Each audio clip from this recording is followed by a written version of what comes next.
Guys, welcome to another podcast. Today we have a special guest for you for a special episode. Today's episode actually is going to be on 9/11. This is the special that we're going to do, and we want to honor the soldiers, the men and women that have sacrificed everything to go downrange, that answered the call when they saw what the terrorists did on 9/11. And one of those people that we have today started a service before that. That wasn't his motivator, but I know it was for many people. And we'll actually talk about that because it's related today. You'll see how even years later with the terrorists, they like to plan on special dates. They're all about making kind of a show. And we'll highlight and talk about that. And many of you have probably seen the film 13 Hours. And so you would have been exposed to Mr. Tanto's story. Brother, it's such an honor to have you. Thanks, man. I'm pretty sorry about it. I come downstairs. This is the playroom down here. So my 20-year-old's, he went back to college, but obviously he still leaves his crap around everywhere. So I got mine right here.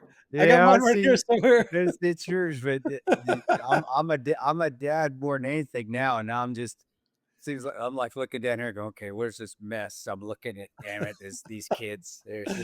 But that's what I do now. But that's where I planned on being at this age is fine, which is a blessing, getting everything out that I needed to do, and I felt like I needed to do as far as serve, because that's what I wanted to do. Like I said, before 9/11, quite a few years before 9/11, 2001.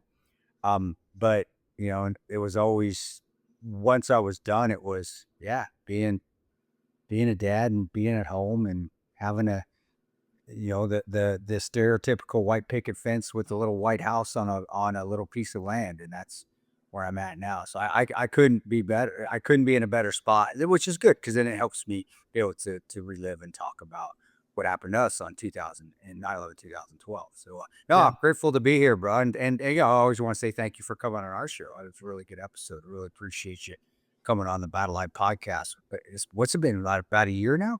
It's been a while. Almost, it's been, I think, maybe a year or so.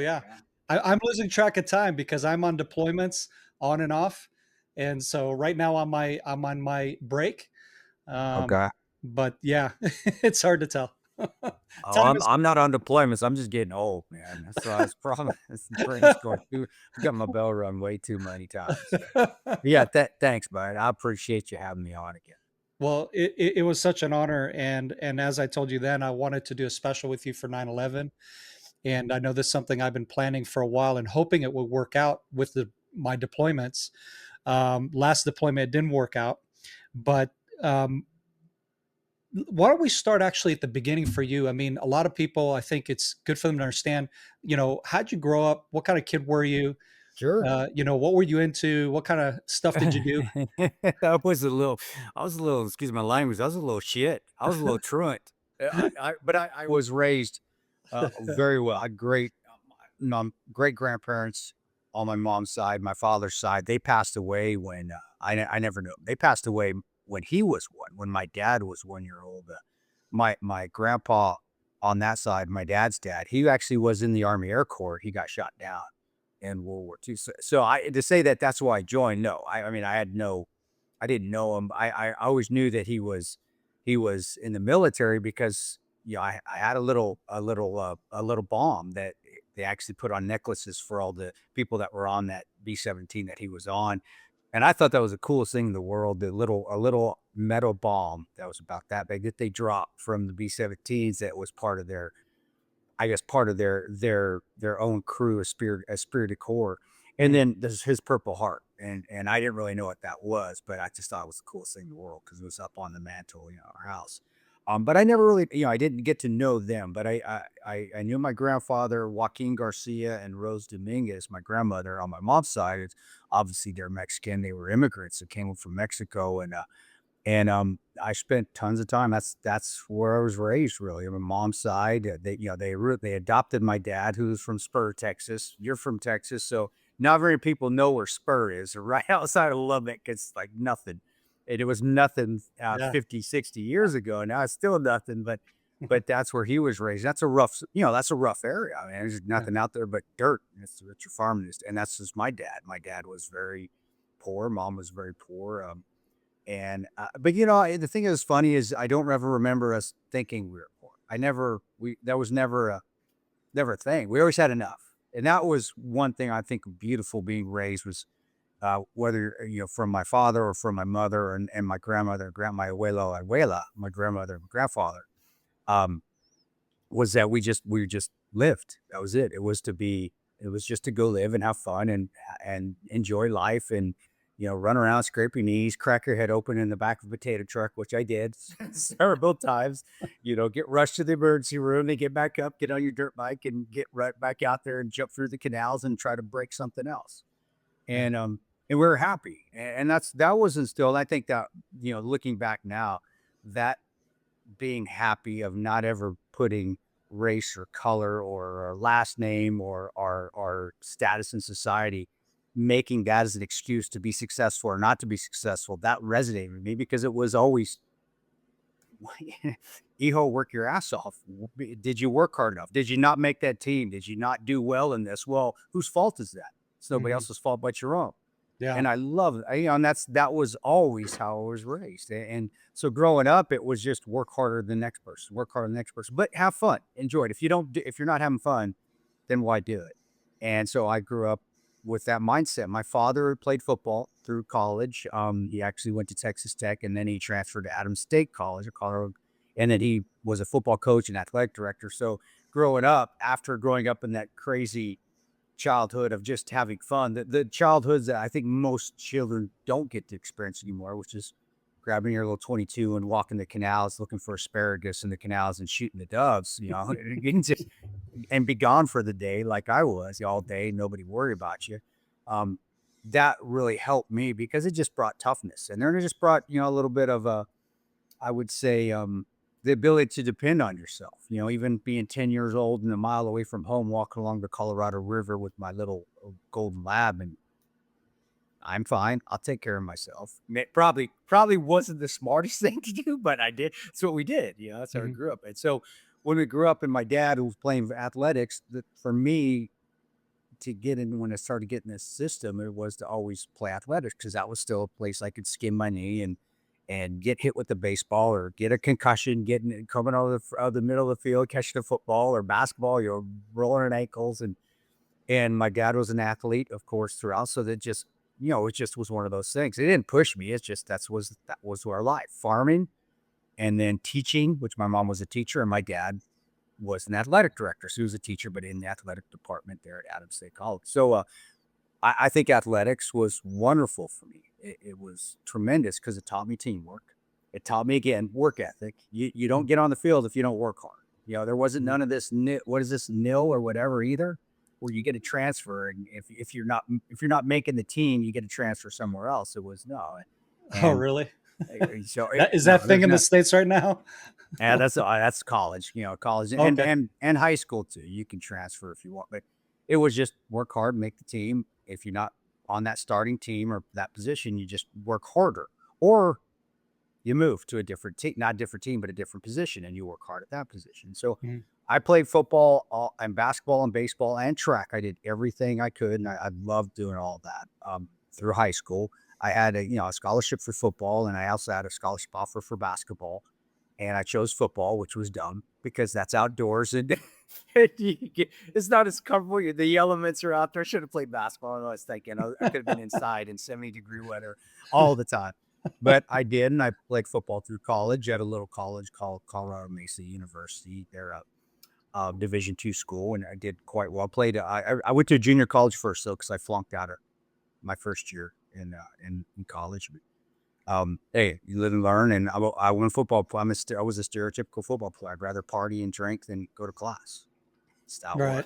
Right. So, but went to a school called Dixie. It's now called Utah Valley because Dixie in America is too. It was during the wokeness time when being a Dixie rebel is what we were called. That was offensive, even though 75% of our team was African American or Polynesian, but hey, not that, and they never complained about it. We were all proud to be Dixon rebels. But 40-year-old white Uh, women out there making sure everything's offensive in America. There you go. I love you. I love you. Always crying, but it's it's not called killing you. me. It is. It's not called you. Well, it's just, it is. It's America nowadays. That's how it is. It ain't the people that actually get offended that are part Yeah. of the supposed to be the Yeah. offended class. It's the 40-year-old, 50-year-old white women that get offended, and the elitist left that Right. that are sitting out there in their thrones. They're always offended, counting their billions. But anyway, that's America. That's a little bit of America, a little taste of what it is today. But going backwards to the good old days. The good old days where, The that good old wasn't a days, thing. we're hard work and just don't complain and don't play the victim was looked at as a good thing. Yeah. I did, and I had a wonderful time playing college football. I love college football. And again, it was just physically, of course, it's great because you're college football. You're physically active. You're working out all the time. You're running all the time. Teamwork, it goes to the next level. And Yeah. but I never had a want to be in the military per se. I did want to go to law enforcement because my bachelor's was in criminal justice. So I was like, well, FBI, Secret Service, something like that. And in the 90s, it was difficult because there really wasn't a shortage. People wanted to be with the FBI and the CIA, not the CIA, but the Secret Service and law enforcement. But so it wasn't like you could just go apply. You had to either have done an internship or you have to go get experience. And that was what I would kept being told: go get experience. Go get experience because we're not going to hire you because you're competing against people that have experience that you're not going to make. No matter how good you're doing. So, I didn't know what I was going to do, and then one day, just fate. God works in mysterious ways, guys. Walking through a student union building there at Colorado Mesa University, and I'm a recruiter. Well, a bunch of recruiters. They all were together. If you ever come to a job fair, you'll see in America, they're always there like black vultures. Where's the easiest prey I can get? But I was the easy prey for that day, and basically walked over there. Long story short, the Army recruiter talked me into joining the Rangers, and I mean, I to me that was experience, because they did mention the FBI and also this Marshal Service and Secret Service did mention military experience, and I don't know. I looked at everything. I looked at the Marines. I looked at the Navy. I looked at MARSOC, or at that time Force Recon. I looked at the SEALs, of course. They had the SEAL Challenge. The Air Force. I always give the Air Force crap because I looked at their guys sitting in the cubicles, with air conditioning. But I always give them shit. There wasn't that. I looked at the PJs and CCT. Wait, he had an air conditioning, Yeah, the air conditioners. I'm sitting there all walking, going, "Damn, this cable." So yeah, we had that little cartoon that old days where it says, you have an army guy, and you have a ranger sitting in there with a snake in his mouth, going, raining on him, saying, "This sucks." Then you have an then you have an SF guy with that same picture that says, "I like the way this sucks." And then you have an Air Force guy, an F-15, looking down at all that, going, "Man, it sure sucks down there." And then you have a guy in a chair in the Air Force in his recliner, going, "That cable's out. It sucks." So that was a lot of those old hats remember those cartoons. That's funny. That's funny. That is. But joined the Rangers, and then I was off in 1995, and that's where the military career sort of started. Did the military, 95, they were still throwing us around, went to Fort Benning. They were. I'm not going to say they weren't. We were beating on each other. I mean, I would say it was Full Metal Jacket, sort of, but it was, no, the first day, a kid from New York smarted off the drill sergeant. The drill sergeant clocked it, and he flew across her desk. I mean, it was like, whoa, this is day one. I'm like, okay. At Fort Benning, Georgia. And wow. And then we would, towards the end of the course, we were disciplining each other. That's what they wanted. And I have no problem with that. A lot of you people like, well, that's terrible. That's sadistic. No, it's not, because when the bullets started flying, I'm sure so glad I'd gone through that, because it did. It made mental toughness and intestinal fortitude. And I know that's not the way to do it nowadays, as people say. But to me, I think not going to the extreme of the Full Metal Jacket extreme, but finding that happy medium is a way to prepare. It's the best way to prepare. It Mhm. is. So, and I think we got that. I had tremendous drill sergeants. My senior drill sergeant was this 6'7" black dude. He looked like Satan. He was the devil, and he was the first 6 weeks of basic training. He was drill Wow. sergeant Hard. I just remember his name. Yeah, this is how many years ago. Wow. But towards the end of it, I loved him. He was, and he loved. We became peers, and I still get chills when I say love him because I really do. I thought he really knew how to be that devil, and then he really wasn't being a devil. He was just trying to Mhm. reshape us, get the Right. civilian out of us to get ready to go to combat. And at the end of it, I loved him to death. Drill Sergeant Charles and Drill Sergeant Graham too. All my drill sergeants I still remember from 20 some years ago, and because they all were hard as nails and mean in the beginning, but at the end they loved it. I knew they would take a bullet for me, and I would take a bullet for them, and then Mhm. that was wonderful. So I graduated, I fit, it worked, it was great. But the bottom line, and some of you guys out there, some of you veterans out there, you know what I'm talking about too. I had a wife at the time, and she was cheating on me. Why? Jody was calling. We say in the city in America, Jody's calling, and hey, her and I buried the hatchet. We're friends now. She's a wonderful person. Her family's a wonderful. We just got married her. I mean, it's one of those things. You're just Right. too, it's just nobody's fault. It's just you dumb and young, and you do something stupid, and that's what happened. Yeah. And Yeah. but at that time, and especially if you're younger, it's hard to deal with that at home that you can't do anything about, and then you're stuck, because you're going through training. I can't just get up. I'm go home. I'm still got to go to airborne school. I've still got to go to Ranger Indoctrination Program, which is called RASPA now, Ranger Assessment Selection. It was called RIP back in the day. And so it's not like I just could get on a plane and go home, and that ate at me. So it was wonderful. Because that Thinking back drama now, was happening on back home is what you're saying, right? Yeah. yes, the drama back home compared to not the stressors of just going through vetting, Yeah. hardcore vetting to be a ranger. And um, at that time, it was miserable because I was trying to focus. You have to have your full focus at airborne school. And airborne school is not as hard as it used to be, but it's still you're still jumping in and you're falling out of an airplane, guys. You still got a little bit of focus there. You're gonna hurt yourself. Um, and then Ranger Indoc is very hard. Is a just a kick in the balls. It's super extremely hard because they're trying to vet people out that can't make it physically or mentally to the 75th Ranger Regiment. Mm. And I'm dealing with the stress at home. I look back at it now though, it was a complete blessing because it forced me to handle multiple problems that on by itself are very life changing, and I had to do it at the same time while not having control of anything.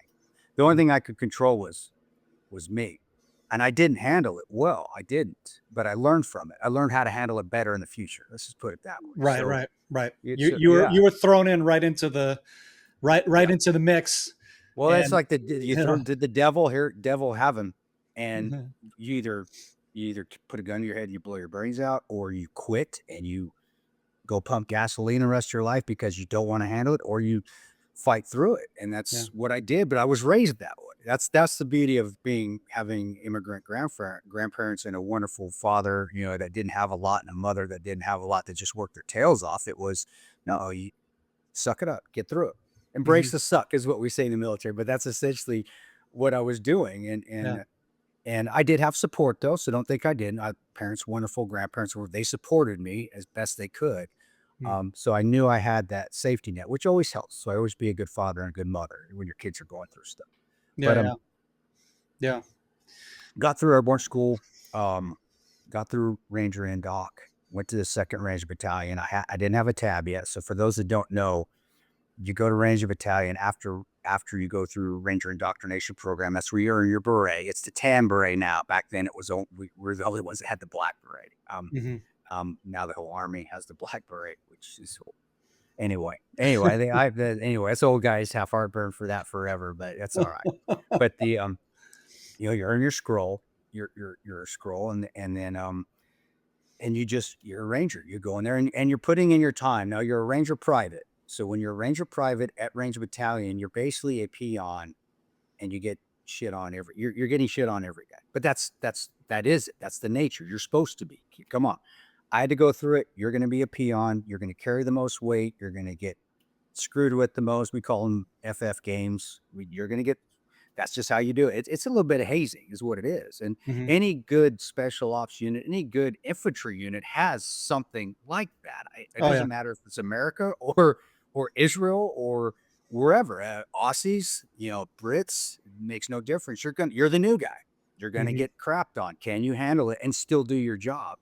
Yeah. And it was tough because I was trying to do that, and I was dealing with the infidelity at home that was always on the back of my head. And one day when I went home, we did a JRX mission. I'd been at battalion at that time for only about a year. I've been in the military for little under 2 years at that point, and we did a JRX mission, joint readiness exercise, which we do every year with Delta and DevGru, and it's at Pope Air Force Base. So we got all the Spectre, we got all those Air Force Spec Ops, so we got all the Spectre gunships, we got PJs, and I'm a private just trying to hold my own. It's like, holy shit, I don't know what's going on here. This is crazy. It is this mass chaos, and as a private, you don't know your ass from your head. You're just trying to run in a straight line. Here's your ass, but just run that way. Go, Ranger, go. Stop when you hit 100 meters. Oh, okay. I'm just looking for somebody else to stop. It's complete chaos that you're not used to yet because you're private. You're new. Yeah. You're not, Yeah. but that time frame too, I couldn't get a hold of my wife. And bottom line is, guys, and I wrote about it in the Ranger Way. It's not, this is Yeah. something that is out there. It's not something I've ever hit.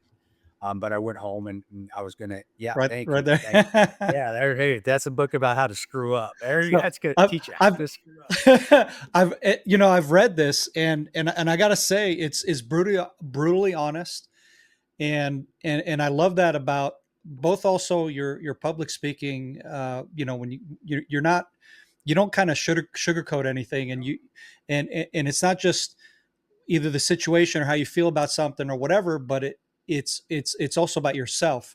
And there's a lot of books out there by vets, and it's all Yeah, about how cool they are, all the amazing things they did.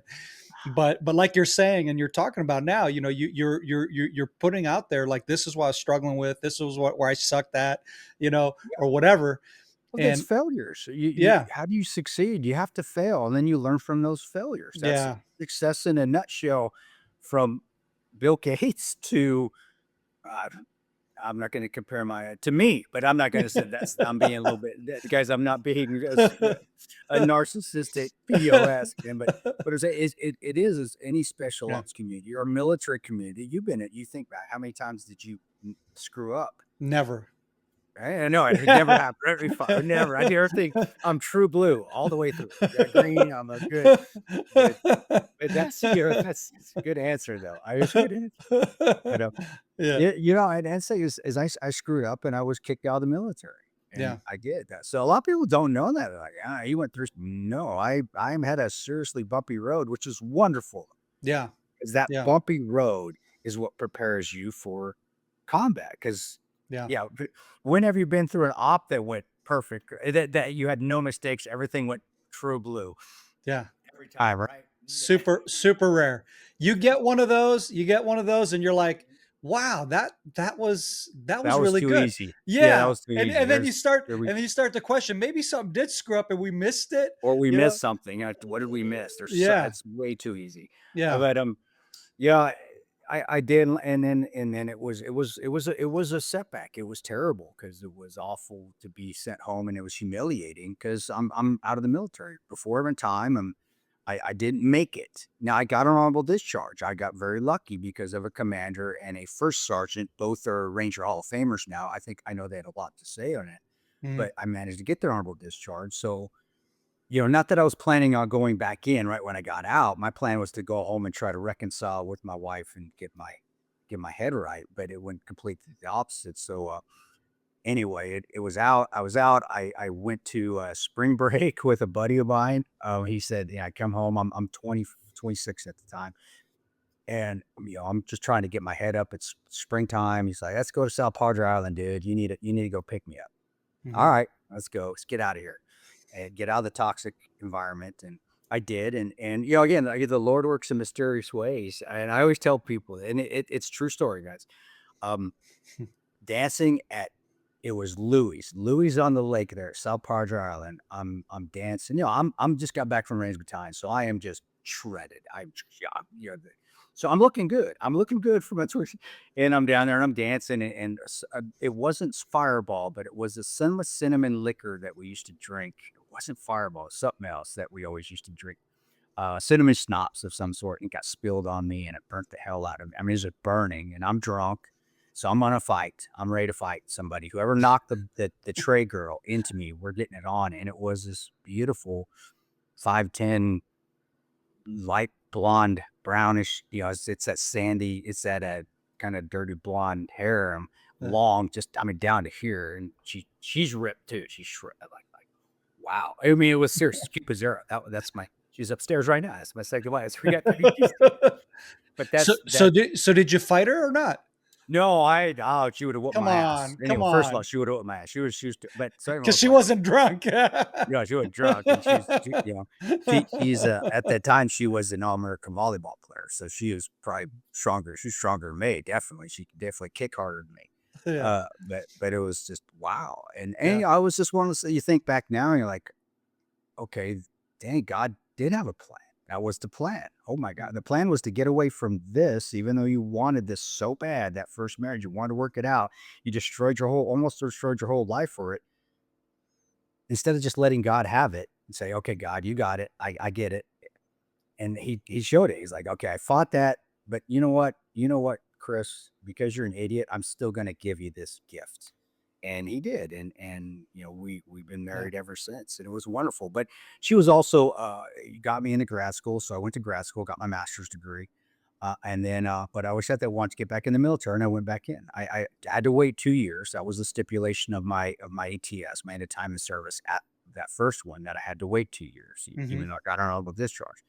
And I just found a way to get back in. I tried my ass off to 8 different recruiters, and nobody would help me. And then finally, the last recruiter, I think it was really because they had their sergeant major of the Nebraska Recruiting Command was in the office when I walked into this last spot. I was going to give it a shot, um, and he felt pity on me, and he said, and he let me sign up. The only stipulation he said was that you have to do it all over again. And of course, he said Oh this my Lord. after I signed the papers. That's when he pulled them back. And Oh. but you know, and you So know, literally you had to start from yeah, scratch, from scratch. like Yeah, total yeah. noob, Oh and no, you I was a and you noob. and you already had what, 4 years under your belt? Actually, I only had 2 at that because I 2 didn't years, finish 2 my years. time. I only had 2. Got it. So, but you know what? Again, a blessing. And if for me, and I tell everybody, if you want something bad enough, do you Yeah, really want it? yeah, You'll put your ass through hell to get it. And the benefit of this is I knew it was coming. And you know this is good. And I think all your IDF guys listening to this know this better than anything. This is what gets you to.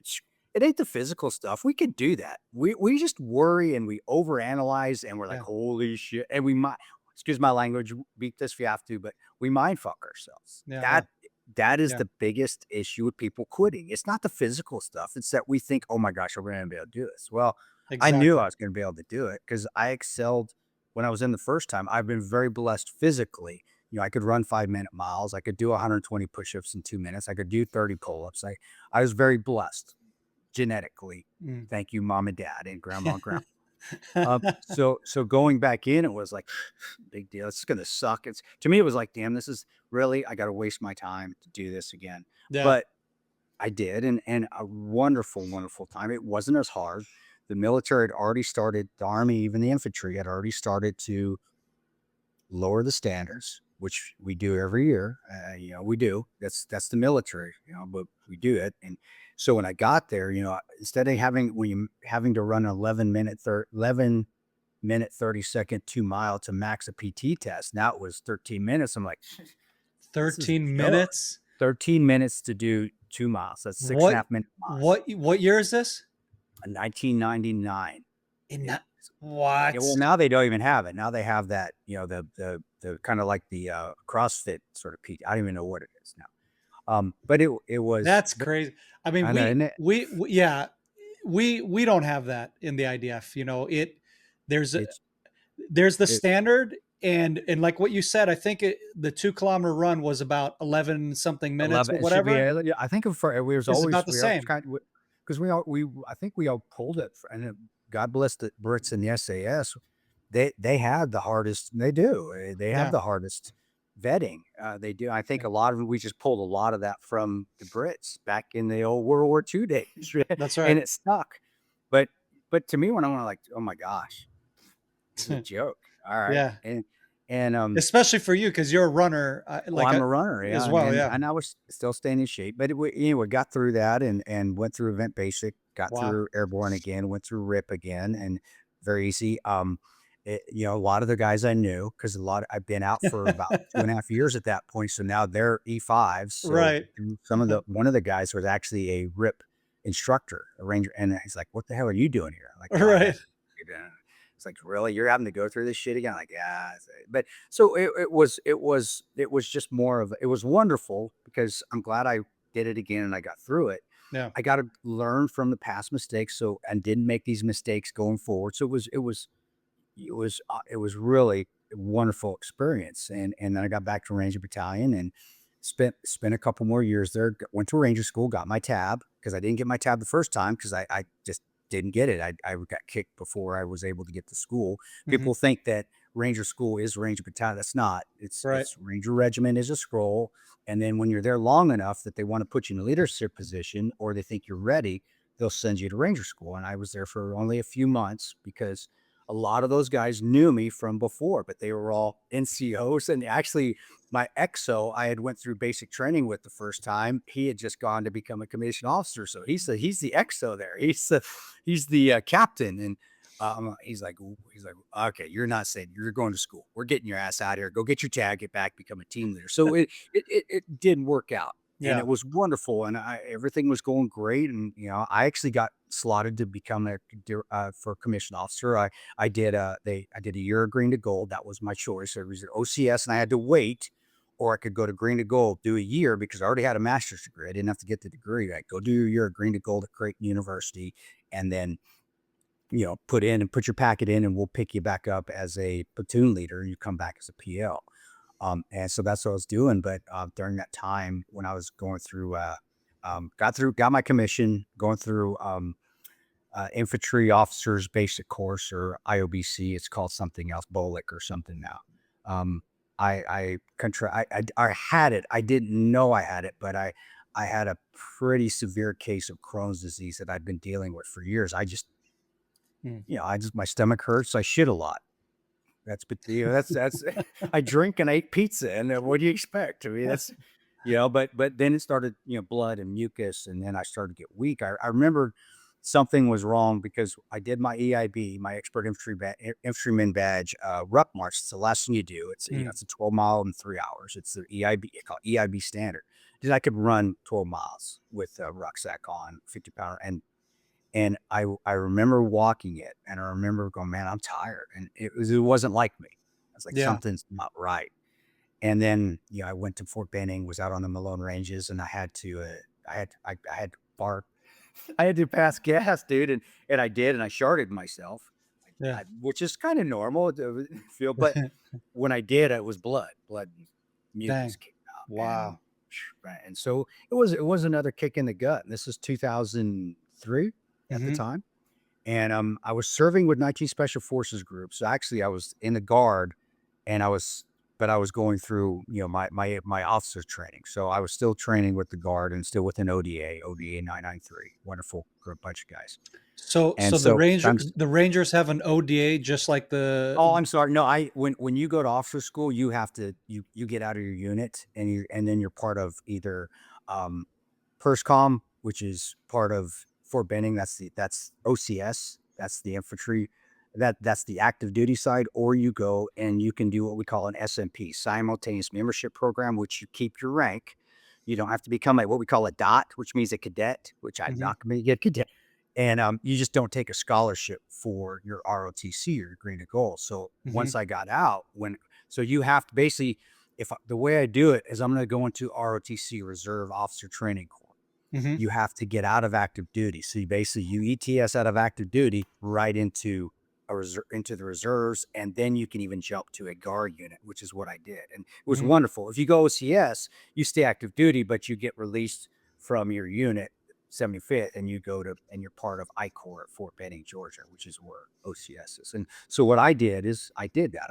I had to, and I even have the paperwork. Man, I was looked at it yesterday. I still have I do ATS out of battalion. You get your DD 214. It's a honorable discharge saying reason why officer training program.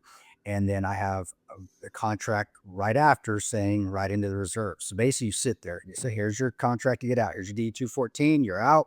Oh, here's your reserve contract. Sign that because you're going back in.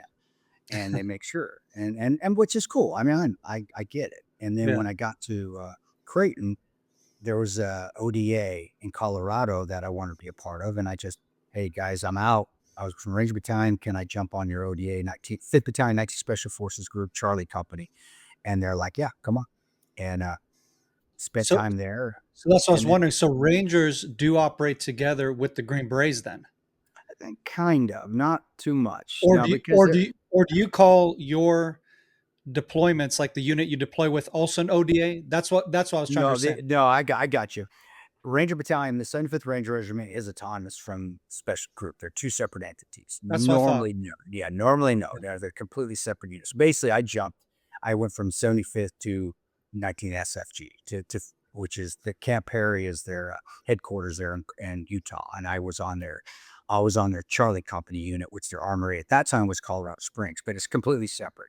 Even as SIF, the Commanders in Extremis Force, rarely do Rangers and them work together unless there may be a protection element, but generally, no. Generally, Rangers, if you're going to work with any sort of OD or ODD is not OD, you're going to work with Delta, and that's who you generally work with. Mhm.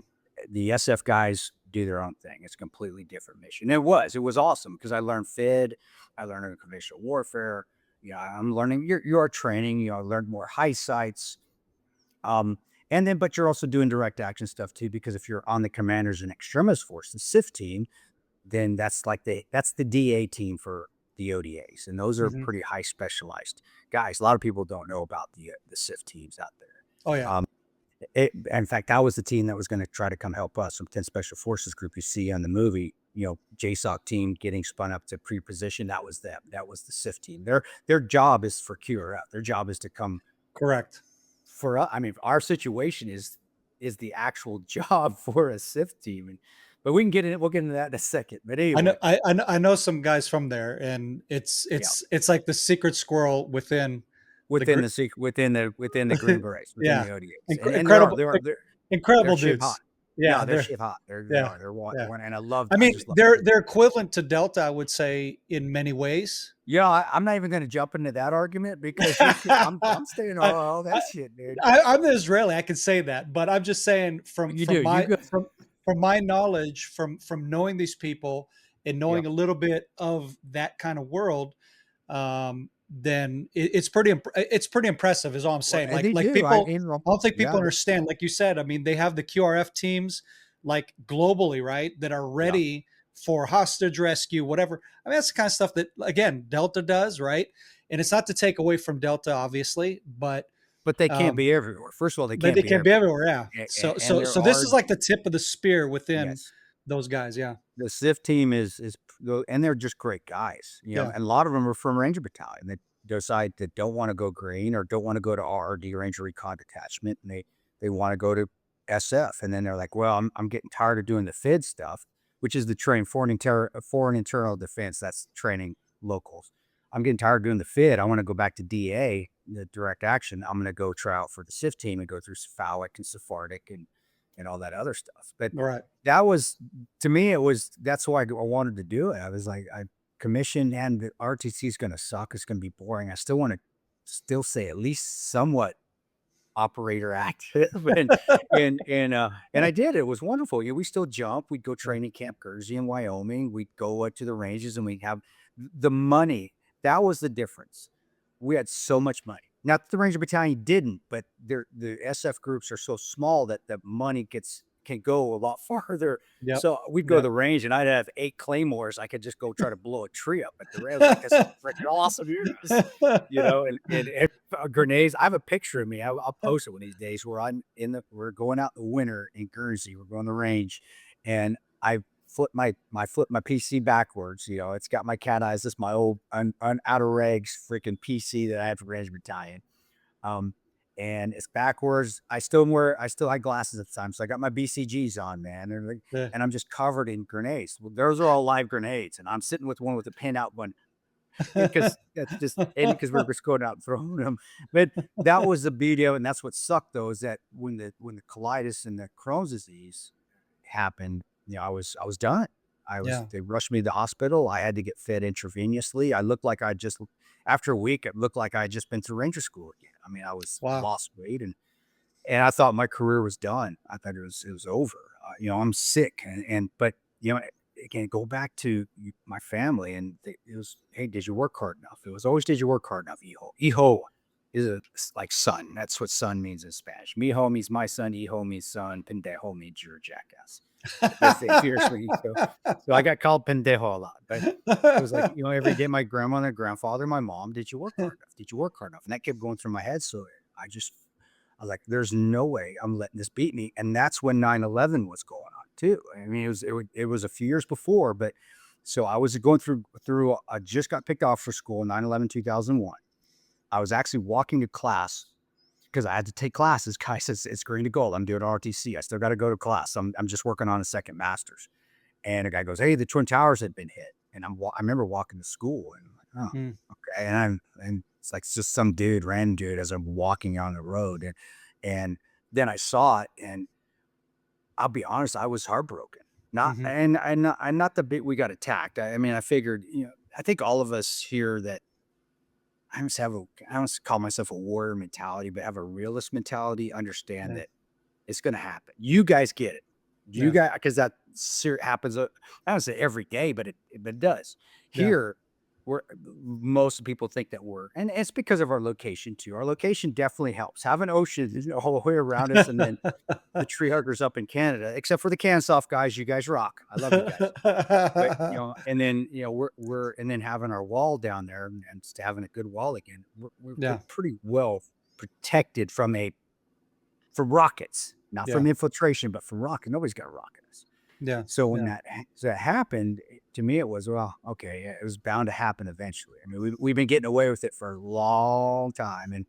And I was heartbroken because I knew my guys at Ranger Battalion were leaving. They were going.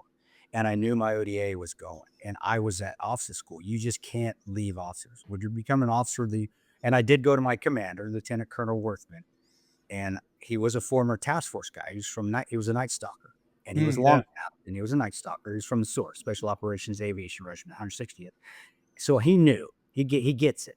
And I walk in there, I go, sir, I went out of my contract. I'm going. And he looked right at me. And this is straight from him. You'll see this in movies, but this is what commanders say. He goes, son, we need more officers than we need Rangers and group guys. You're staying right here.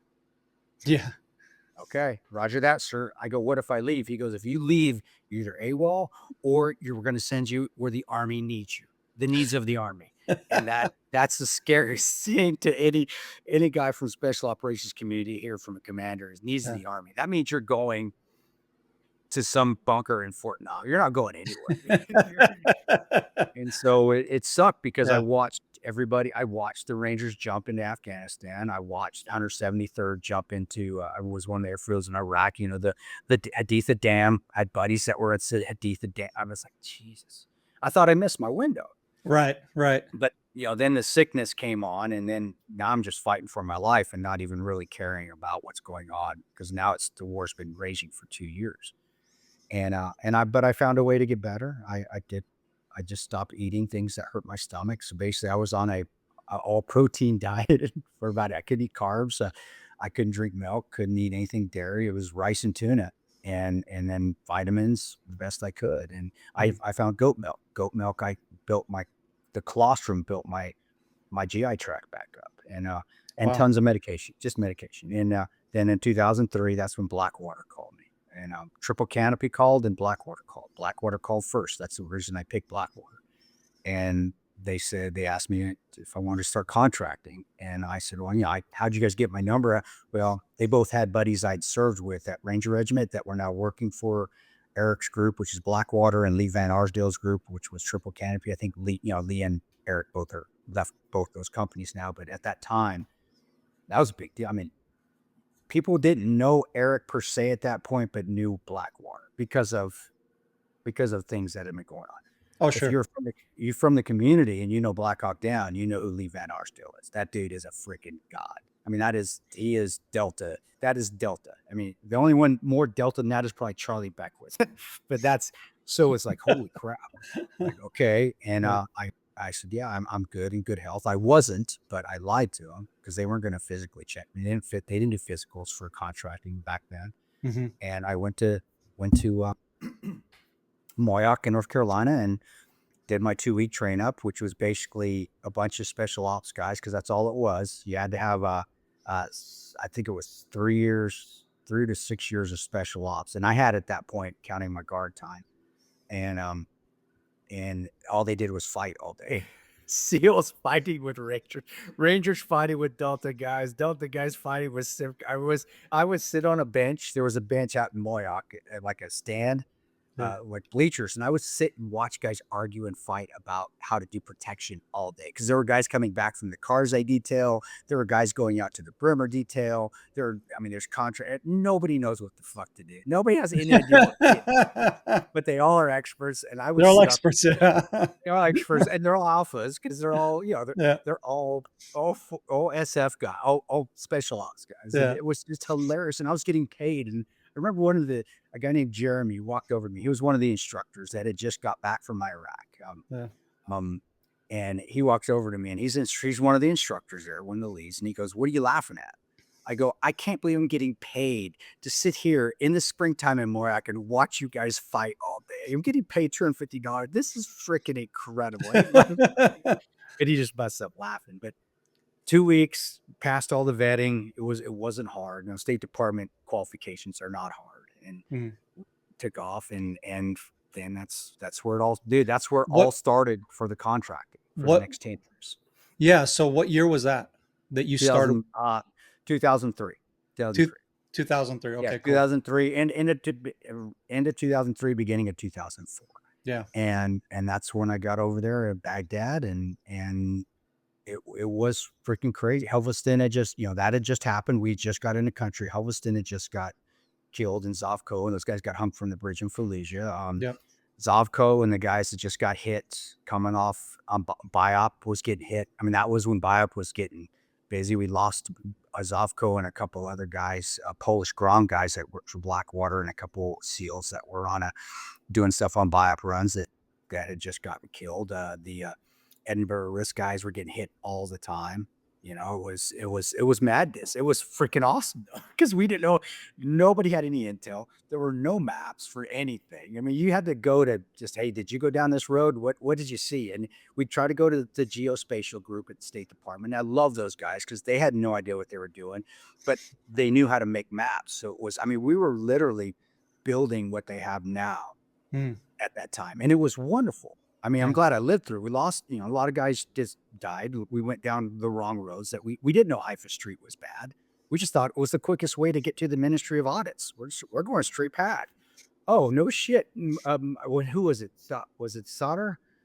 No, Sadr had Sadr City. It was Zakawi and his guys. It was either, I can't remember if it was the Mahdi militia or Zakawi's guys that had Haifa Street, but they had it locked down. So you drive down there, you're getting grenades thrown underneath your car. And it was amazing because we didn't know. And we figured it out the hard way. And then we lost a few guys, but luckily the majority of us lived. And for the next year and a half, I did State Department stuff. And that was the cool thing. I mean, there was a pull request, like an OGA thing going on, but wasn't really getting out. That was the precursor for GRS, which is what I ended up on. But at that time, all of us guys that were GRS, that were all State Department working for the Coalition Provisional Authority, protecting Ambassador Bremer, then Nekopani, then starting up all the details for all the ambassadors in State Department, and doing running with the military. And I would love that. I loved it felt cool. It felt like you felt like a merc. I'm getting in civilian clothes with the military guys. This one civilian jumping in there with all these guys. And they loved us too, because we had access to we had our little birds. We did have access to more, I mean, not want to say more air support. We could just get it quicker. Let's put it that way. Yeah. And it was awesome. I loved every minute of it. I loved the camaraderie. I loved the simplification, because there wasn't a lot of oversight and overhead. And you see this, too many leaders up the chain. By the time the mission goes, the mission's done. You've lost the initiative. You just I want to go. And that's how it was. We don't need to answer anybody. I'm doing this. I'm in charge. This is my op. I'm going. We're heading out. All right, you guys let's do it. Mission's done. Op order's done. Let's head out the door. And then I went from Baghdad, and then, I worked all over Iraq. So I worked Mosul, I worked Kurdistan. Didn't work any farther south than Hilla. I didn't push farther south. That was just not because then one's just, I don't know, it's just how it worked out. And then Kirkuk, and then I jumped back and forth to Afghanistan, worked Kabul, Kandahar. Love Kandahar. I know it's crazy. All the ops were at night. It was dangerous, but it just, I don't know. I think the really third world nature you get down South Afghanistan, and you get it up in the mountains, like up in the up in the Panjshir as well. It's a simplification. This is just, you fight against, and you fight to win, or you fight to die. There's no politics out here. It's just, it's just, you're just trying to live. And I loved it. And I loved that we got to work down south. We always worked with locals. So I always had local guards with us. So, when we weren't working, we'd go play soccer together, or we go train together, and we go eat naan, and they'd eat their damn eggs with their hands. That grossed me the frick out. But they did it. They knew it grossed Tanto out. They'd say, Mr. Tanto, and they'd eat eggs with their hands. And I was like, oh, stop it. They'd bust up laughing. But building camaraderie, and this is when it was I'd become GRS at that point. I jumped from State Department in 2006 over to, and not jumped, I tried out. I had to go through vetting, and I vetted, and I made the GRS, and I was with the agency, and then I ended up in Tripoli first, Tripoli, Libya. That's where I met Bob, Glenn Doherty. Good trips there. It was fun, very permissive, dangerously permissive, I would say. We didn't have any, we could go wherever we wanted, but it was still dangerous, very dangerous. That was all GRS places. We were never really locked down. We could leave whenever we wanted and go do our things. And then I ended up in Benghazi on my next rotation. That's where we're at after talking for an hour or so, is we're finally to Benghazi. And so when Benghazi happened, I was very senior. Again, look, the Lord works in mysterious ways, brother. I think if Benghazi would have happened early, I probably wouldn't have made it through. I wouldn't. Maybe my chances would have been slimmer. Let's put it that way. You would have had way less street cred, etc. Right? Good. And also the ability just to deal with situations. And 10 years of doing it, you guys know this because you're in it every year. You can get acclimated to war. You can get acclimated to, this is just how it is. Gunfire doesn't bother me. The explosion, well, somebody cooked off an IED and a whole building went down. Oh my goodness. And that by that time, that's how it was. And luckily for us too, the whole team was senior too. I don't think that was coincidence. All of us, Roan, Oz, Tig, Boone had started with me. Boone and I started together at Blackwater. We were the first class there. So we jumped around together, but we hadn't been at the same spot every year, but we worked together quite a bit over 10 years. So he was senior. He was a MARSOC guy, state platoon guy. So leading up to Benghazi, did you ever end up throughout that contracting period in an actual gun battles? And not as severe, but yes. Yeah. IEDs, I did talk about it in Ranger Way. The one that stuck with me was the collateral damage. I really didn't you don't really understand collateral damage till it's right there in front of you. And this is where Blackwater, where we got attacked, and it wasn't as intense. No, I mean, there was, there's always pops. And you shoot back a few times, and then our job was never to get into a gunfight. It's Right. protections. We're out of there. But quite often, but that day, it was in 2005 in the Mansour district. Uh, and this I knew it was going to go south. I was the detail leader for the ambassador. Ambassador Negroponte was gone though, so we were having to take the deputy chief of mission, which his name was Jeffrey, Ambassador Jeffrey.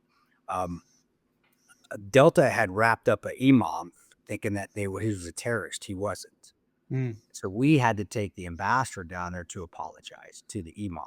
Right. And it was the day after that he was released from our custody, where they let him out of Abu Ghraib or wherever the hell he was at, because Delta made a mistake. Right. Um, Well, and the I remember going, intel made a mistake. I the rather, intel right? made a mistake. Yeah. Delta, exact. I should say that.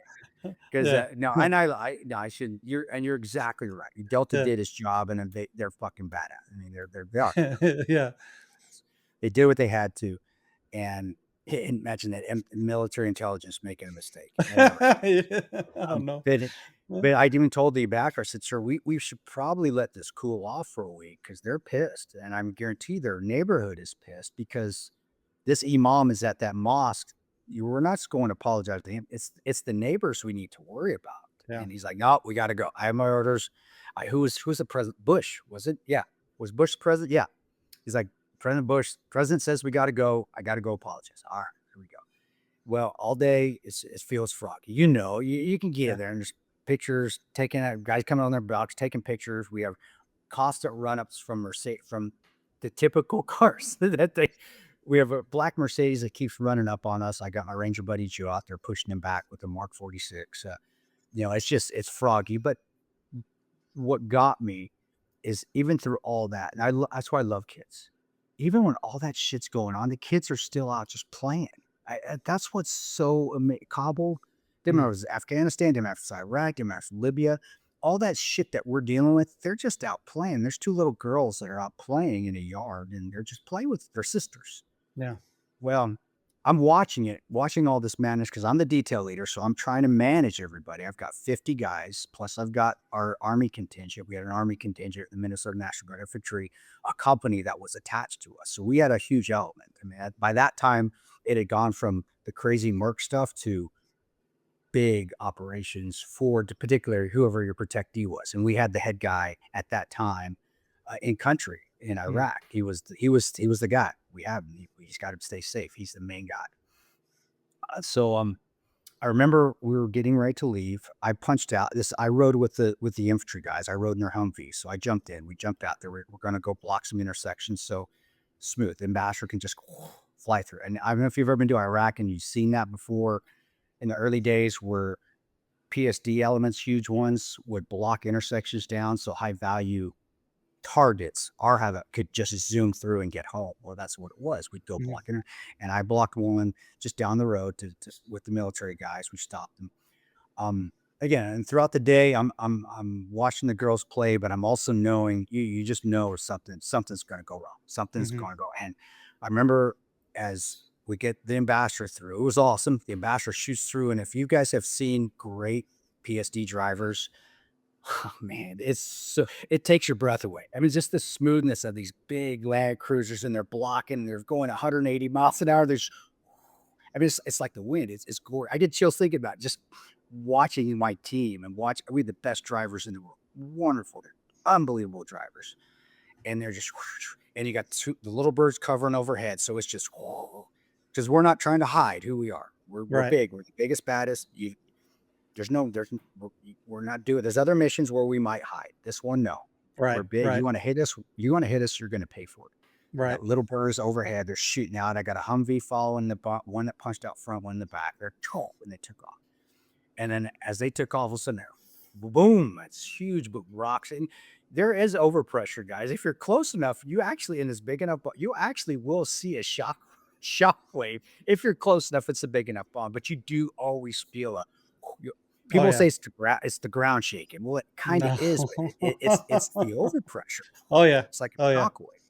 Oh yeah. Boom. And like, whoa, what was that? And no, I was still, our intersection is about 50 meters away from 50, 75 meters away. So I'm not catching any shrapnel. All I see is and then I look, and with poof of smoke. And it does look like, it always looks like a mushroom cloud. You know, like it's not just nuclear bombs, but there was a Mercedes that was trying to get to us to park, so it was going to light itself off and blow up. And I got lucky because there were two intersections where, I mean, there were two exit points, and we were going to go out the back exit point, and that's where they parked. And I made a decision as we were leaving, get froggy. I just flipped the coin and said, I don't feel good about this. Let's just go out the way we came. And luckily we did. The guys did, but it took off.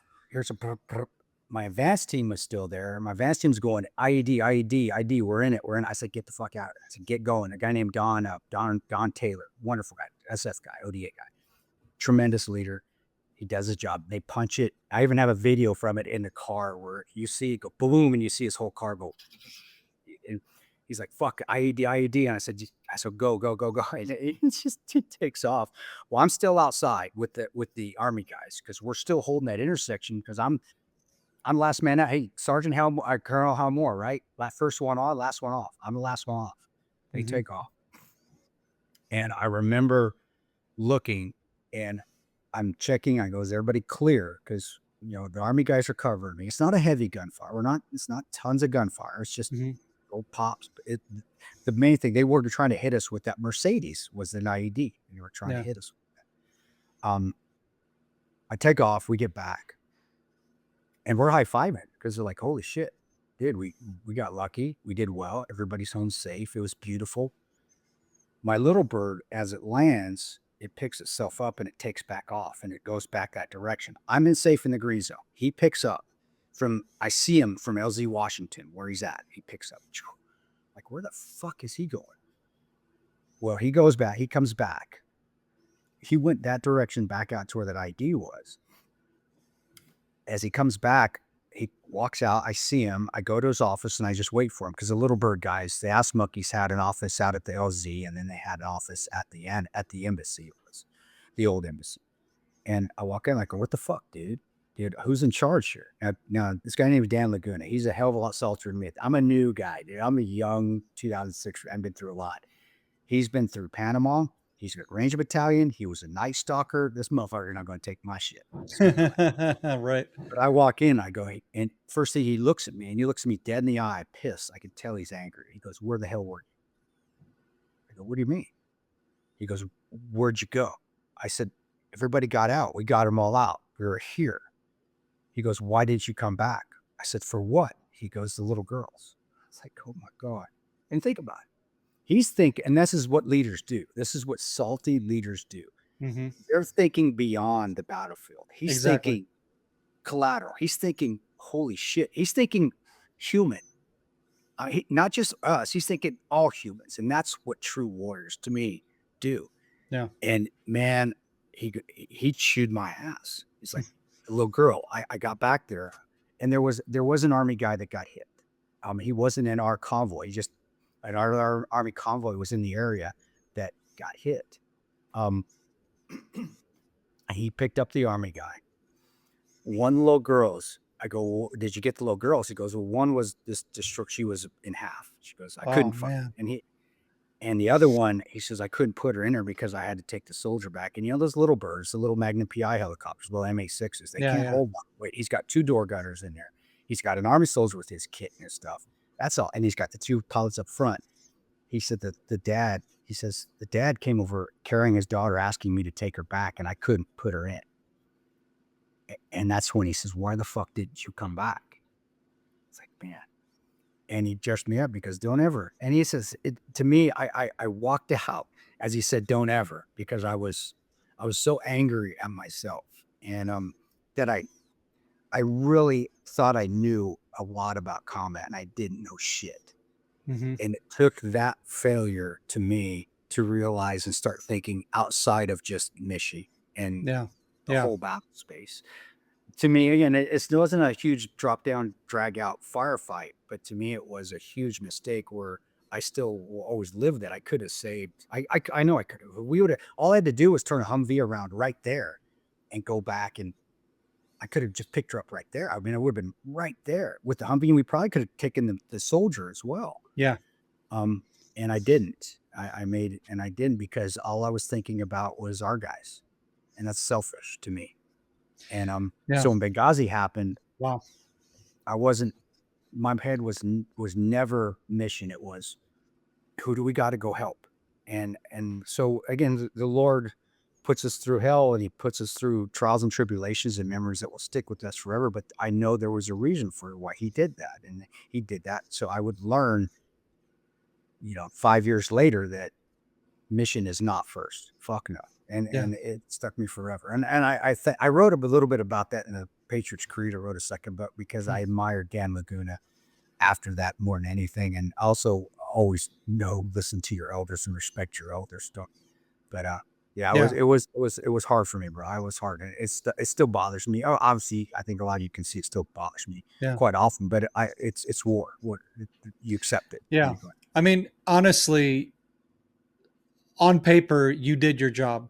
On paper, as because that's part of what I've done for many years is personal protection for some of the biggest people in the Yeah. world. And as far as I'm concerned, if my personality is out of danger, out of harm's way, then that's mission success. The end. Um, what you're talking about is going one level above, which is very rare. I mean, just to be clear for anybody who's listening, that's not required of you. I mean, maybe for you guys, but I It no, know it wasn't at all, it's and not. Yeah, it's not. But it just also shows that there's the human element here that needs to be thought of. Because I mean, like the type of details I do, we don't have IEDs and crazy. It's here in Israel. It's whatever. It's either a terrorist or whatever. It's nothing like that, right? But if it, so I've never been put in a position like that. But if I were, that's definitely something that I'd have to think about. Oh crap! Wow. So there's human casualty. well, Who's taking care of them? That's we're good. We're good. Who can I take care of next? yeah, yeah, I only reason I know that now is because I made a mistake, and because someone that knew better than me yeah, showed me. He didn't tell me. He didn't wait for me to come back. He just went and did it. And yeah, to me, I think that showed true character too. That's why I yeah, admire Dan. And I admire Dan to Art Laguna. His brother was one of the Blackwater pilots that got shot down and died when those little birds went down. So Dan's seen a hell of a lot more than me. People think I'm salty. That dude is fucking 10 times saltier than I am, and he's a badass. yeah, But that it took that mistake to get out of that PSD mindset of, okay, my job's done. No, your job is never done. yeah, No, what else can I do to help? yeah, And it took that kick in the balls from him for me to realize that, but it was good because I think I would have acted differently hmm, when Benghazi happened if that hadn't happened. Again, God puts us through all these trials and tribulations and these obstacles so we can learn from them. And AR, hey, we're military guys. What are we doing? We AR. What yeah, happened? Let's think. How can we do better? right, And that is one thing for me. I do. I do way too much. Probably OCD it too much, but I did it. But that yeah, was all I learned. I learned from that. As always, yeah, mission's not done. Is everybody back right? Is there anything else we need to do, guys? There's something out, and yeah. did that from there on out, and that definitely stayed with me on 9/11. Wow, wow. So, um, I had Sarah Adams on the show, Yeah, and she's awesome. Yeah, super mad. She's and badass. She helped probably best target or CIA had, and they pissed her away. They let her go because but she's not a yes man, and right. that's what I love So about so but she so you guys were together on that mission. I understand yeah. her her with her super skills and Super mad, super cute. Yeah, yeah. and and so I just found that to be interesting. I didn't know that before, and um, for me, I was like, wow, so you were there, and she's like, well, I wasn't there That's during, what we give her shit but about all the time. She's like, she went on a vacation. but she went She out, had to go yeah, interview to Germany or yeah, somewhere in Europe, exactly, Germany. yeah. But So I was she like, had to do some kind of deal that took her out for the they do job, that a right? lot. Yeah, Yeah. yeah. if it's a And high value thing, right. sometimes they won't do it in country. They'll fly Yeah. them out to a neutral site because Yeah. it's too dangerous. But me and Boone always give her just like, you knew we were going to get attacked, didn't you? That's why you left. Well, see, she's intel. You should have known, right? That's why she. Why That didn't should you have tipped tell you. us? So, So true. so I just found that to be crazy. So you guys got to work together there, Yeah. and tell me how that was, because I think one of the things that my takeaways, at least from what you see in the film, right? Which again, movies are movies, and I think it's important people understand that there's creative liberties that happen and whatnot. But based on my research from the actual happenings of what happened, it's very darn close to the reality of what took place. We were a big part of it. We had to. Yeah, I mean, yeah, they allowed us to be from the script writing to the scene, finding an area in the world to do it, yeah, um, and then also being on set and working with our doppelgangers to get it right. No, yeah. they didn't. If something was way off, we're like, no, there was a couple fixes in where they wanted people in the different spots because of the dynamic between the friendships of the Hmm. characters. We're like, Right, right, no, right. you can't do that, because that's not how it happened. Especially when like Tig saved a life, you can't put Jack in Tig's spot because Jack and Roan are better together because Right. they're better friends in real life. Yeah, That's where he was. You got to put him there, yeah, and they did. Michael Bay was wonderful. Michael Bay is a yeah. wonderful, wonderful director. But Sarah, I wish the only thing we at that time when the movie was being made, she was still working, and so we couldn't get. There was not a character of Sarah Adams in the movie, and not because she didn't want. She was still working at the time, Right. so we could not get her. We could not get her portrayed in the movie, Yeah, yeah. and I wish we could have, because she was an integral part of GRS. Hmm. And also she was one of us. She was more one of us than she was a CIA staffer, even though she was a staffer. Yeah. And our dynamic, that's the one thing I wish we could have got her character in the movie, because she was very outspoken. She was a very matter Right. of, and Because that dynamic that's there is kind of like the jarheads yeah, versus yeah, the CIA nerds, yeah, the yeah, Ivy League school folks, and here are the meatheads, yeah, we uh, are. That's right? how they looked at us. Yeah. Yeah. But And it's not always like that, right? There's always smaller dynamics that happen, right? That's not like the overarching how no, everything no, is, no, and and it's usually the ones that are actually on the ground working, that understand that this is not about. It's street smarts are a lot more important than book smarts, yeah. and in the early days, it wasn't like that at all, because we had a lot of the old jawbreaker guys that were just retiring. So a lot of the case officers were Charlie Wilson's war. They were Mooj guys. They're the ones that armed the Mooj to fight the Russians. So, and Right. you had a lot more where the hiring process and the hiring requirements were, you had to have some military in you. Hmm. And then it went to no military. As long as you're from a very prestigious school, or your organizations are in that college are great, or getting 4.0s, then come be a case officer. And I that's how it is in across the world. I mean, if you go to a madrasa, and it's a very, very extreme madrasa, where is that the easiest place to start to manipulate and get them onto whatever mindset you want to get them in? College age. Hmm. Made sense. CIA, where do you want to get the people into that current CIA mentality, that they're not going to push back on anything? You can tell them the sky's blue, and the sky's green, and they're going to believe you. College age. It's no difference, guy. Yeah. And they say Yeah. that, oh, where you're saying the CIA is a bunch of terrorists. It depends on which side you're looking at. But I'm going to tell you, that's where you manipulate and you get people onto that ideology. Is you start at that young age of being 20 years old, and I think that's where a lot of it's why you don't see a lot of military case officers, or you don't see a lot of case officers that have their own train of thought, common sense, Yeah. and Sarah did, because Sarah was willing to say, no, no, no, no, the sky's blue. No, it's not. It's not green. I don't care what you tell me. It's blue. Right. But, but she is extremely book smart as well, Right. and that's the best case officer or the best CIA staffer.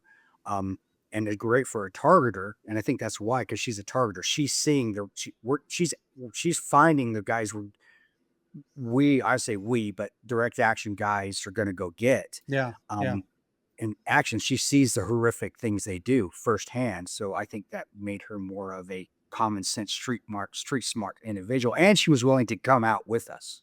That Right. also. Interesting. So what I was wondering is, you know,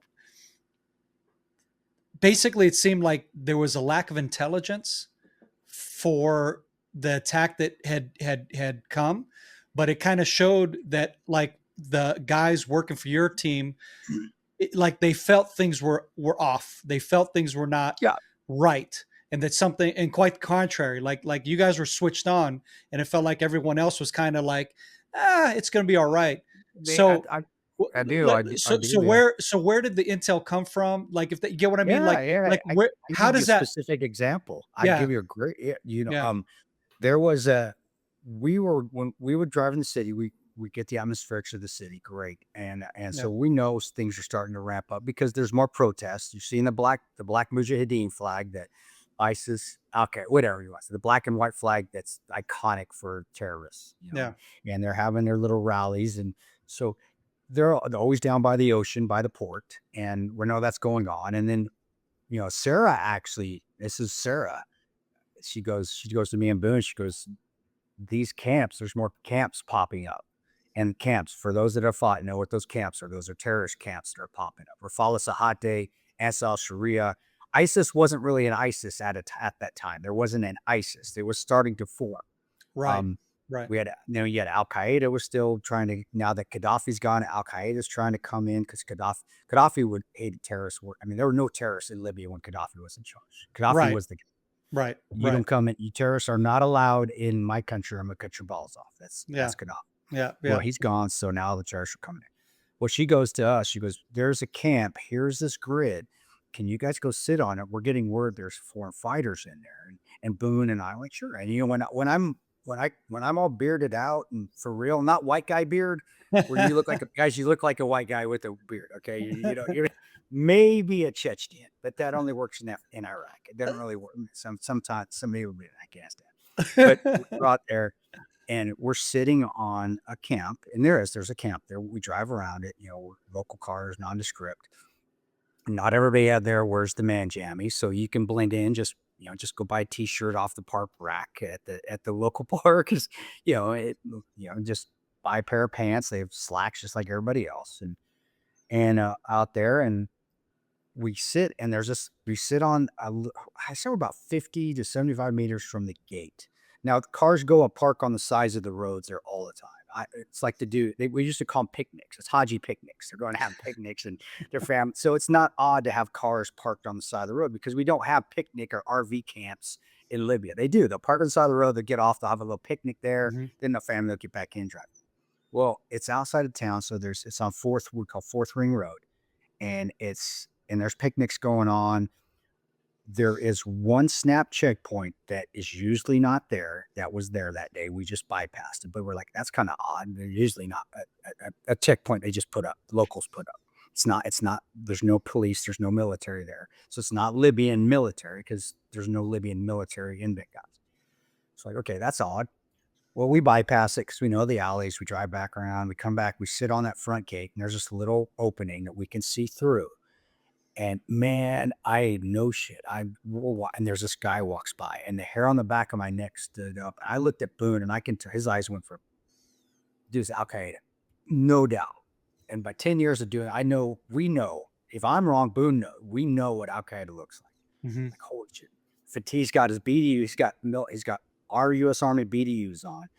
The beard. It's kind of skinny, wiry. The look, and even from that distance, that shark look, like no life behind the eyes. Even from that distance, and I look and I go, "Holy shit, dude, that's AQI." He goes, "Yep." We sat a little bit longer. He passed back and forth. We did a couple more just to make sure that we weren't seeing things because your mind's playing tricks on you. Okay. Yeah. We get up. We go back. Sarah, they're here. So we've got foreign forces here. She goes to Bob. We got reprimanded for doing that. He dressed us. He wrote us up. And he wrote Sarah up. He goes, "Why are you guys going off book and going out looking for terrorists?" And I remember I was like, "Bob, that's our fucking job." I goes, "Isn't that what we're here for?" And Boone is always cool. He's like, "Dude, relax. Sarah's cool." Is like, Todd, like, and like, I go, "You guys got this." I got up and I walk out. But she came out and she was pissed. She's like, I go, "Sir, what are we supposed to be doing here?" And she was like this. She goes, "I don't know what the hell I'm doing here now." Yeah. He got mad at us. He goes, and that wasn't the first time. He got mad at her for sending us out to do the job. We went out to a hospital because we heard Iranians were at this local hospital. We took some guys out, they're BT Carve guys. They're guys that do, they put listening devices, or we put them in our cars. We'll put them up top and it can suck all the text from all the cell phones out of a building if we drive by far enough. We they flew them in just to check to see if there are Iranians in the area. Mm. And Sarah's like, "Hey, they're probably by this hospital. Go drive by it." We did, sucked it out. We came back, and Bob got chewed us out for that. And so it wasn't the first time. And like, why are we not doing our job here? Yeah. And What then we've got that I mean, that's memo. really the question. Why? I mean, what's What is going on? Well, yeah. and I know why now, but at that time I didn't. And then the movie did show you that memo that where it did. It was a few weeks prior. It was a good scene. It was exactly how it happens. It's like, hey, there's a memo that goes up in our team room. Our team room's secure. It's like a skiff. We go Right. in there, and it says on the wall, it's the board, it's the bolo, to be on the lookout board, and it says U.S. facility might be attacked within the next 3 weeks. And you go, and if you're a GRS guy, because that's our room, we go and sign it. That means you read it, Right. signed it. And actually, the only difference is Roan didn't shred it. I was the shredder guy. That was my job. So I shredded it, but it did. Who gives a shit? We all signed it. We're all in the room. Like everybody signed it. I said, "Roan, we're all good, dude. Can we shred this?" Because as soon as everybody signs it, you shred it. And Right. wouldn't it have been awesome if I was just fold that shit up, put it in my pocket? But it's it's a classified document, so you're Yeah, not, yeah, yeah, yeah, yeah. I because just it's think it's funny is the part where you all sign it, but then you yeah, shred it. So yeah, go we shred. prove I didn't sign it. Guys, let's say the same thing. It's like we signed it. It was the it was the duality, the double standard of, but whatever. That's what we did. So That's anywhere you funny. go, if there's a bolo out, you sign it. Then the team leader looks at it, makes sure everybody signed it, so he knows everybody knows, and then you Yeah. shred it. Right, right, right. So we shredded it, and but so yeah, we yeah, of course we do. Well, first of all, we just like, okay, this isn't good because we're not tracking terrorists. They're obviously here. Yeah. Bob doesn't want us doing this. There might even be Iranians here. Bob doesn't want us trying to find them, even though he brought in special guys to try to find them with their devices because they flew out. They don't come in and just stay in the area. They'll come in, then they'll leave. The BT Yeah. car guys. They don't. They're only in big major areas, and then they'll fly out to satellite places. So I don't know if they came from Tripoli or they flew all the way in from maybe Sana'a, Yemen. Maybe they came from there. Or maybe they were down like in Somalia and they brought them up from Mogadishu because we had shit going on there too at the time. Yeah, yeah, yeah. And so anyway, so when the attack happened, the warning signs were there, and I'll be honest, I think the warning signs were probably even more prevalent than what we had just saw, what you see in the movie, because we weren't privy to a lot of it because Bob was trying to keep us off it because it's like we were a bunch of investigators and we were sniffing the trail, we were on the Right, trail. right. And they're like, "Holy shit, these guys are starting to catch on." Well, guys, the reason why we were there is our main job there was to get Gaddafi's arms, package them up, put them on a boat or put them in a truck and send them to Syria to start the overthrow of Assad. We were arming terrorists. That was a McCain thing. McCain, actually, he showed up in Tripoli a couple times too when I was in Tripoli. I'm sitting Mhm. on the front porch drinking a cup of coffee in my Ranger Silkies.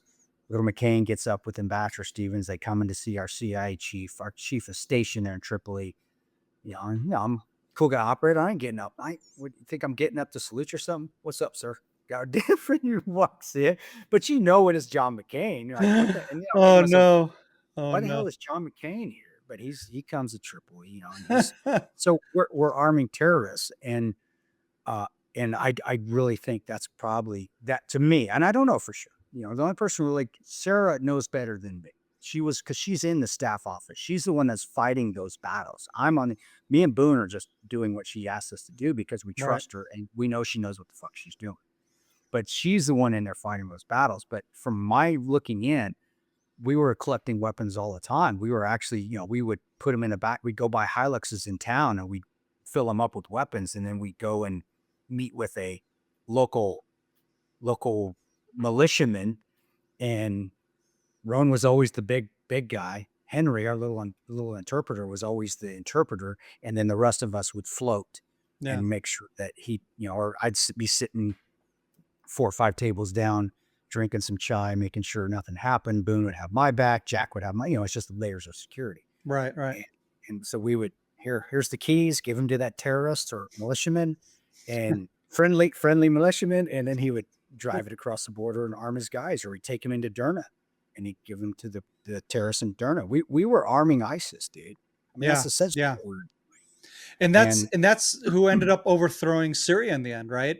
It's this ISIS scumbag Julani that I mean, I don't want to like derail this into politics and whatnot, but it infuriates me that for 2 years, nearly 2 years now, I get hated on by the world for defending my home. I get hated on from everybody and their brother. Your podcast, you saw the comments, and any podcast I've been on has taken a hit for having a guy like me, because you're just getting all that negativity to your channel, and you'll just see it. We don't even. First of all, I don't even pay attention. I'm like Wreck-It Ralph. You ever see the movie Wreck-It Ralph, where it's like the first rule is you don't read the comments. Right. But you get what I mean. It's just that I've been. It's like I've been living in a world, right, where I'm seeing so much hate for doing what's right. It's to defend my home. It's to defend my home from a Red Dawn attack, which if it happened in America, you know exactly what Americans would be doing. You'd be doing the exact same thing as us, but worse to the enemy. And that's why we feel we're protected. Yeah, but this guy in Syria, he gets armaments from the US. He gets from other countries, as we know. It's not just the United States, of course. It's not like America, funds terrorism, but it's we kind of do. Yeah, because you're kind of playing the balance game in the Middle East, right? And sometimes you bet right, sometimes you bet wrong. And I'm just saying, it infuriates me that this dude and his militia and what they did for the past few months now against the Druze and against the Christians there, worse than October 7th, and the world is silent about it. They don't say nobody cares, and because there are no Jews, so no Jews, no news, right? And it's just like that bothers me so badly, that the world is so ignorant. They're so ignorant, right? It's sheltered. It's ignorant because it's sheltered, and it's sheltered. It's sheltered. That's why I don't have it, and they are ignorant. It is ignorance. Yeah, ignorance definitely is bliss, and that's why, for those that want to hate on Israel, hey, dude, go get bombed. Go to the coffee shop and hear the sirens go off and get bombed every day. Until you've gone and I've been there. Go to the coffee shop and go get some lunch, and you're worried about getting ambushed on the way home or getting blown up or going over a mine. I mean, you may not have IEDs, but my buddy Oscar Hinojosa, Jinx, he got hit with a platter charge when he was in Israel. Oh, really? Blew half his leg. Oh, yeah. When he worked for State Department. Whoa. So, and it was going through the West Bank there. So, guys, that's why the ones that hate, that's why I don't raid. You can hate all you want, but until you sat there, and your daily life isn't just going to the store. It's I'm going to the store, man. I hope I make it home. Right. Then you can fucking talk. Then you okay. And like I said, and Hamas. Yeah. Hamas was in Libya when we were. They were the ones that backed up Zawahiri, and Hamas has armed the guys that. And to be quite honest, we probably armed our own terrorists that tried to attack us, which is that attacked us. But that's what people ask when I said, well, what do you think about the Israel and Hamas and Hezbollah? And I said, well, first of all, Israel, I've never got attacked by Israelis. So there's that one. Second, let's start with that. Yeah. So let's start. But everybody brings up the USS Liberty, whatever thing that happened back in the 6-Day War. And it was like, a spy ship, which Israel asked the United States, do you have any elements in this area? No. They try to communicate with the ship. The ship doesn't answer. And if you aren't on that USS Liberty, then shut the hell up. I said, if you have it, Yeah, yeah, personally, you don't right. pull shit from. No. Yeah. A- Well, there And is that one dude. There's that one dude that was, and he's written a book, and they prompt him up there. And on the Candace, so Liberty, yeah, and Candace Owens I uses this poor guy, and I'm like, listen, the guy is a poor victim from the hell that rained down on him from our Air Force because they were considered an enemy ship, because his government and his officers did not play cooperative. They didn't tell the Israelis, or yes, you have we're to here. you have to let people know that Yeah, it's part of eh, war, guys. yeah, Your allies, let them know your location, and yeah. that's part of And what it's hard, happened. and it's heartbreaking, and that's the thing. Nobody in Israel was proud of it. Nobody in the Air Force was proud of it. No one rejoiced, you know. When they One, found out it I was think, Americans and not an enemy ship, it was like crap, right? I and I mean, think I think a lot of that too is yeah, you're going to try to find something, but if yeah, you have again if you have not been in, or granted, just living in war, but if you've not even been in war and not seen how hard it is to differentiate targets, friend or foe, and you have to make a decision, and yeah. especially at that time too. When was the 60? How many years ago was that? We're talking about like, was it like 70 years ago? I don't And know. It's a also, long. what I'm getting at is that I mean Sorry, my math is off, but yeah, we have a hard. I mean, it was a long ass time ago. yeah, yeah, We have a hard time now with all the technology that we have, and we have fantastic technology. Even yeah. back, there was no technology. There was, I mean, even just ability to call on the radio, and if you didn't have pre-planned coordinates, with was on a hard piece of paper. Right, It's not right, like you could just pull them up on Google. There's no right, Google Maps back then, right, guys. right, right, right. What kills me with all that is that people that they want to create drama, they want to be in there, they want to have their voices heard, just to have their voices heard, Yeah, not making any common sense at all. I don't think anyone, I don't think you should have a voice. And hate me if you want, but if you have not been in it, then your opinion is moot. That's my yeah, opinion, and you yeah. can tell me to go to hell. I don't care. I won't read the comments anyway, so I'm not going to see it. But Well, I agree with that, because I think if nobody's been in my position, and that's why I ask people, have you been in my shoes? My wife gave birth to our fourth child during this war in March. Okay, we had an Iranian missile attack. She ran to the shelter while giving birth, and she ran to the shelter with the newborn after giving birth. Have you done that? No, you haven't. So why are you getting on my case? Because I want to bomb Iran. And I'm not talking about Iranian people, because that's exactly how Israel's different. We targeted specific installations and targets, military targets, and eliminated the threat. That's what Israel did. We hit the terrorists with the beeper attack in Lebanon, right? Targeted, an incredible mission that nobody's done this ever in the history of warfare. And they also get hate on us and go, "Oh, there was a bystander that got hurt." it's I'm like, just it. you I can't, I you can't I win. And never, but I never, when I was fighting and when I was doing, I never watched the news. I don't watch the news as much. Even nowadays, I stopped yeah, watching it. It's our world is full of drama, and and and it's the sad. more drama, the better for Yeah, people. It sells. Drama sells, yeah, and if you're doing the right thing and you're out there fighting and doing the right thing, and even us guys, we weren't doing the right thing. And remember, the president was Barack Obama at the time. He yeah, was the hope. He was the friendly, the good president that did everything. No, we were arming terrorists. But even in that case, if you're out there with your buddies and you're out there protecting each other and trying to do what's best that you feel that is best for your people, yeah, and for us, for my people that time was my team and yeah, Sarah, then you're right. There's yeah, nothing. You're not doing anything wrong. yeah, The hindsight is 2020. You can always look back and go, shit, man. I really wish I wouldn't have been doing that. But in essence, no, I wouldn't. I'd go back to Libya in a heartbeat, even knowing that we were arming terrorists over there. Because yeah, the foreign policy, you're not getting into that. You're not that deep into it. And in your case, yeah. who gives a shit? You're going in there and you're fighting and you're making sure your brothers and sisters are coming home. That's important. And And if you're people serving want your to, country, and you're and if serving your country. wait, It's like even people at forget about that. It's like, real patriotism to me is you serve your country, and it doesn't mean your country is going to do everything perfect. And I didn't sign up to defend my country because we're perfect. It's because it's my homeland, it's my people, it's my country. And to me that's what patriotism is. And that's why I honor people like yourself that were willing to do that, even when you see that the politics isn't in your favor or what you And the promote. politics It generally never is. Almost never generally is. isn't. Yeah. You're not doing it for the politics. For No. me, at that time too, and at that time, especially after seeing a lot and seeing politics from the Bush side of the house to the Obama side of the house, seeing John McCain and how shady he actually was, I didn't care. I don't care. All I Yeah. care about is Roan. All I care about is Bub. All I care about is Jack. All I care about is Boone.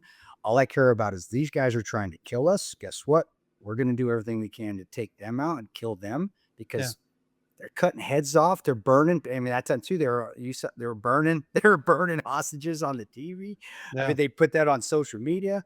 And at Yeah. that time too, I'd seen a lot at that time too. That trying to hit us. They blew up a little girl. I mean, just because Yeah. we were coming to apologize to an imam, that Yeah. really did we really need to apologize to him? No, but we're going to anyway because we're bigger than that. And then going over there and arming the terrorists to overthrow Assad. One thing I did learn over there and also in Iraq is sometimes, and I think a majority of the time, a dictator is better than no dictator. Yeah. The devil you know is better than the devil you don't.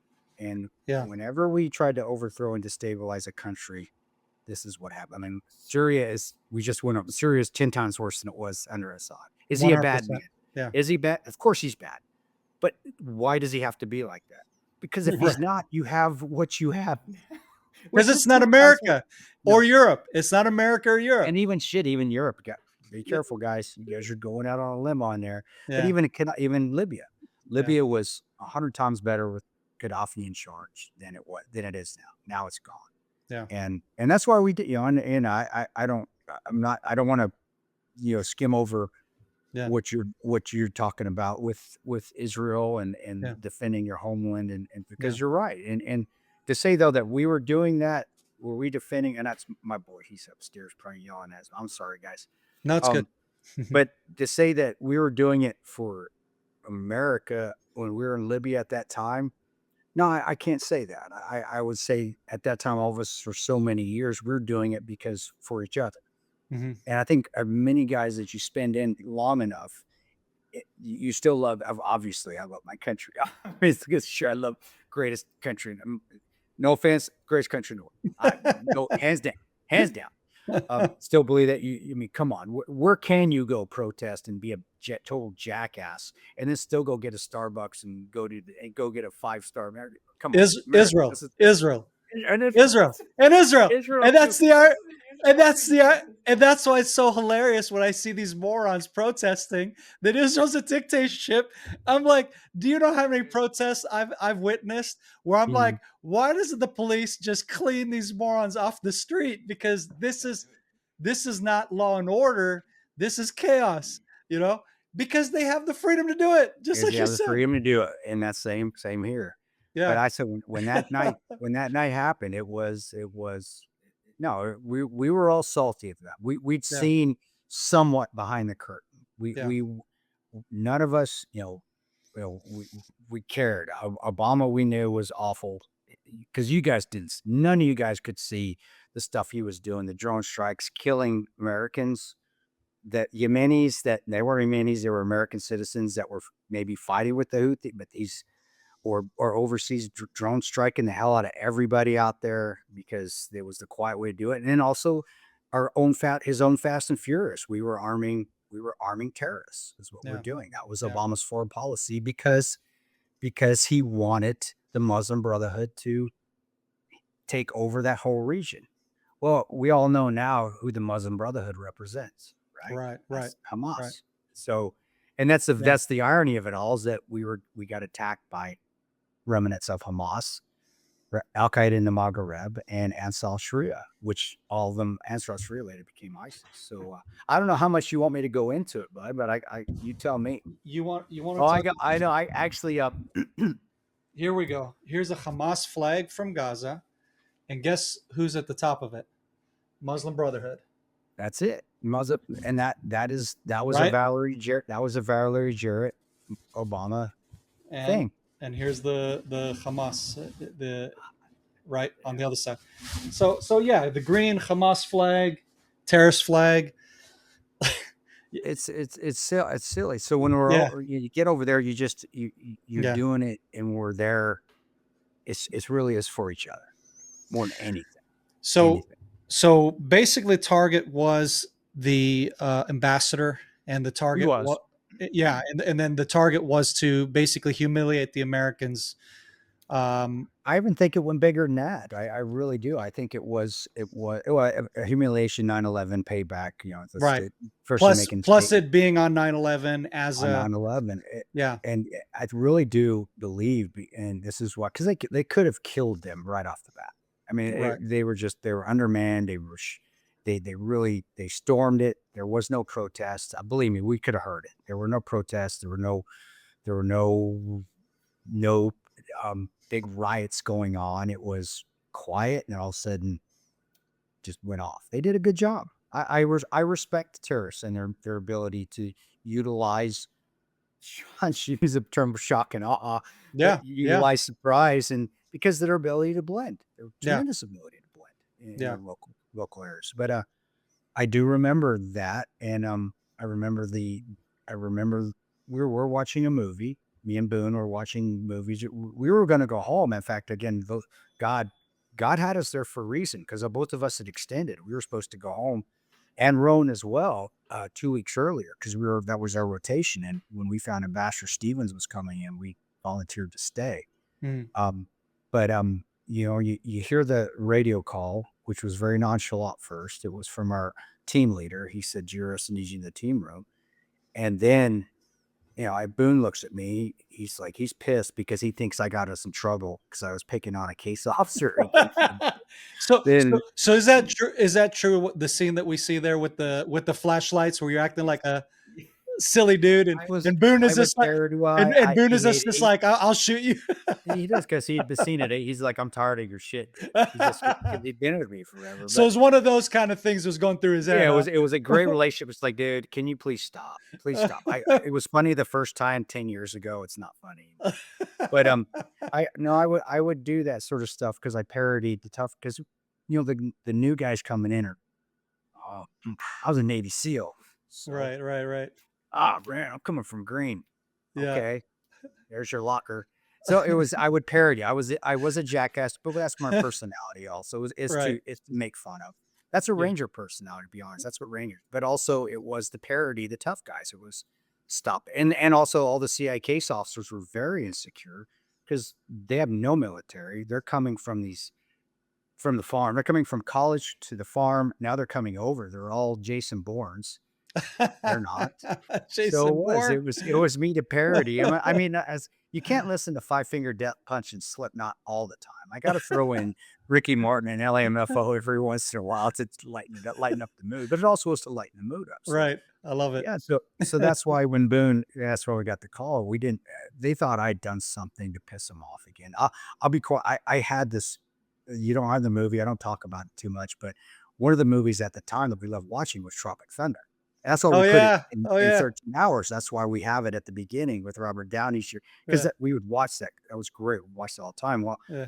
I had printed off the Robert Downey Jr.'s character where it says "never go full retard." He's looking like this photo, and I had laminated it, and I had it in my locker. Whenever a CIA case officer would do something stupid, I'd go put it on their desk, and they hated that shit. So that's why Boone thought I did something like that. Did something to Epic. push their buttons, and I said, "No, dude, I've been saying all day, I've been good, and nothing's been going on. And I mean, but I just want to go home. I had a 2-year-old daughter and a 6-year-old son that I hadn't seen much at all throughout their whole lives. I'm ready to go home." And then we do get the call that, and this is where, the Juris guy with his voice, our team leader goes, "Juris needs you in the effing team room now." And like, okay, I'm sure you've heard that same call on the radio. We're like, oh Yeah. shit, Yeah. all right. And it was smiles. It was looking at him. It was like, all right, let's go, game time. And I remember he looked at me and I looked at him and he's smiling and I said, "We could do something fun tonight." And I said just that. And we head out the door and you can see you're starting now. It's that gunfire that you thought was sporadic because a wedding was going, out there. They shoot their guns Oh at yeah, the air from any yeah. day. And the terrorists do, and or the Muslim community. We thought maybe it was a wedding It's or the something. culture. Yeah, for people who don't know, it's the culture. Yeah, Now we're not being derogatory for any, but it's just how it is. And it's yeah. kind of cool actually. Here's a wedding, wedding, and but remember, and it's not sporadic. It's not a celebration. It's concentrated. You can even they're good at what they do. It's not just spray and pray. You can you're an AK and you're hearing some concentrated fire. You're seeing the tracers go up in the air because they're still using tracers back then. Hmm. And I remember we just started to move and we're trying to get ready. It was wonderful. We know what we're doing. Our shit is wired tight. We've trained. We know how to get ready to go. This is our job. One of our main jobs at GRS, not just as surveillance and doing counter surveillance and doing pickups and snatching people off the street. It's also QRF because we can get out of a door quick. We can get out. Nobody's holding us back. So in other countries, every military unit or any sort of paramilitary unit has us on 911 because they know GRS, there's nobody they have to answer to. If there's an emergency, they can just punch out the door. Hmm. Everywhere, every other country we've been in, we're punching out the door. 5 minutes, gears out, we're out the door, Yeah, except for this one night. And that's where we're ready. 5 minutes, we are ready to go. And right. I remember I'm in our SUV. Rowan's up front with Jack and taking a Land Cruiser. It was cool. I mean, Rowan was so big, dude. He was just a big SEAL. Love that guy. Just Mm. wonderful guy. He goes like this to me through his car door. He cracks his door because you can't roll the window down because it's a level Right. 7 armor. Can do it. Cracks it, goes like this. And I'm thinking, whoa, this is so badass. I get Leonidas, man. This because he looked like Leonidas from 300. He was huge. It's fucking awesome.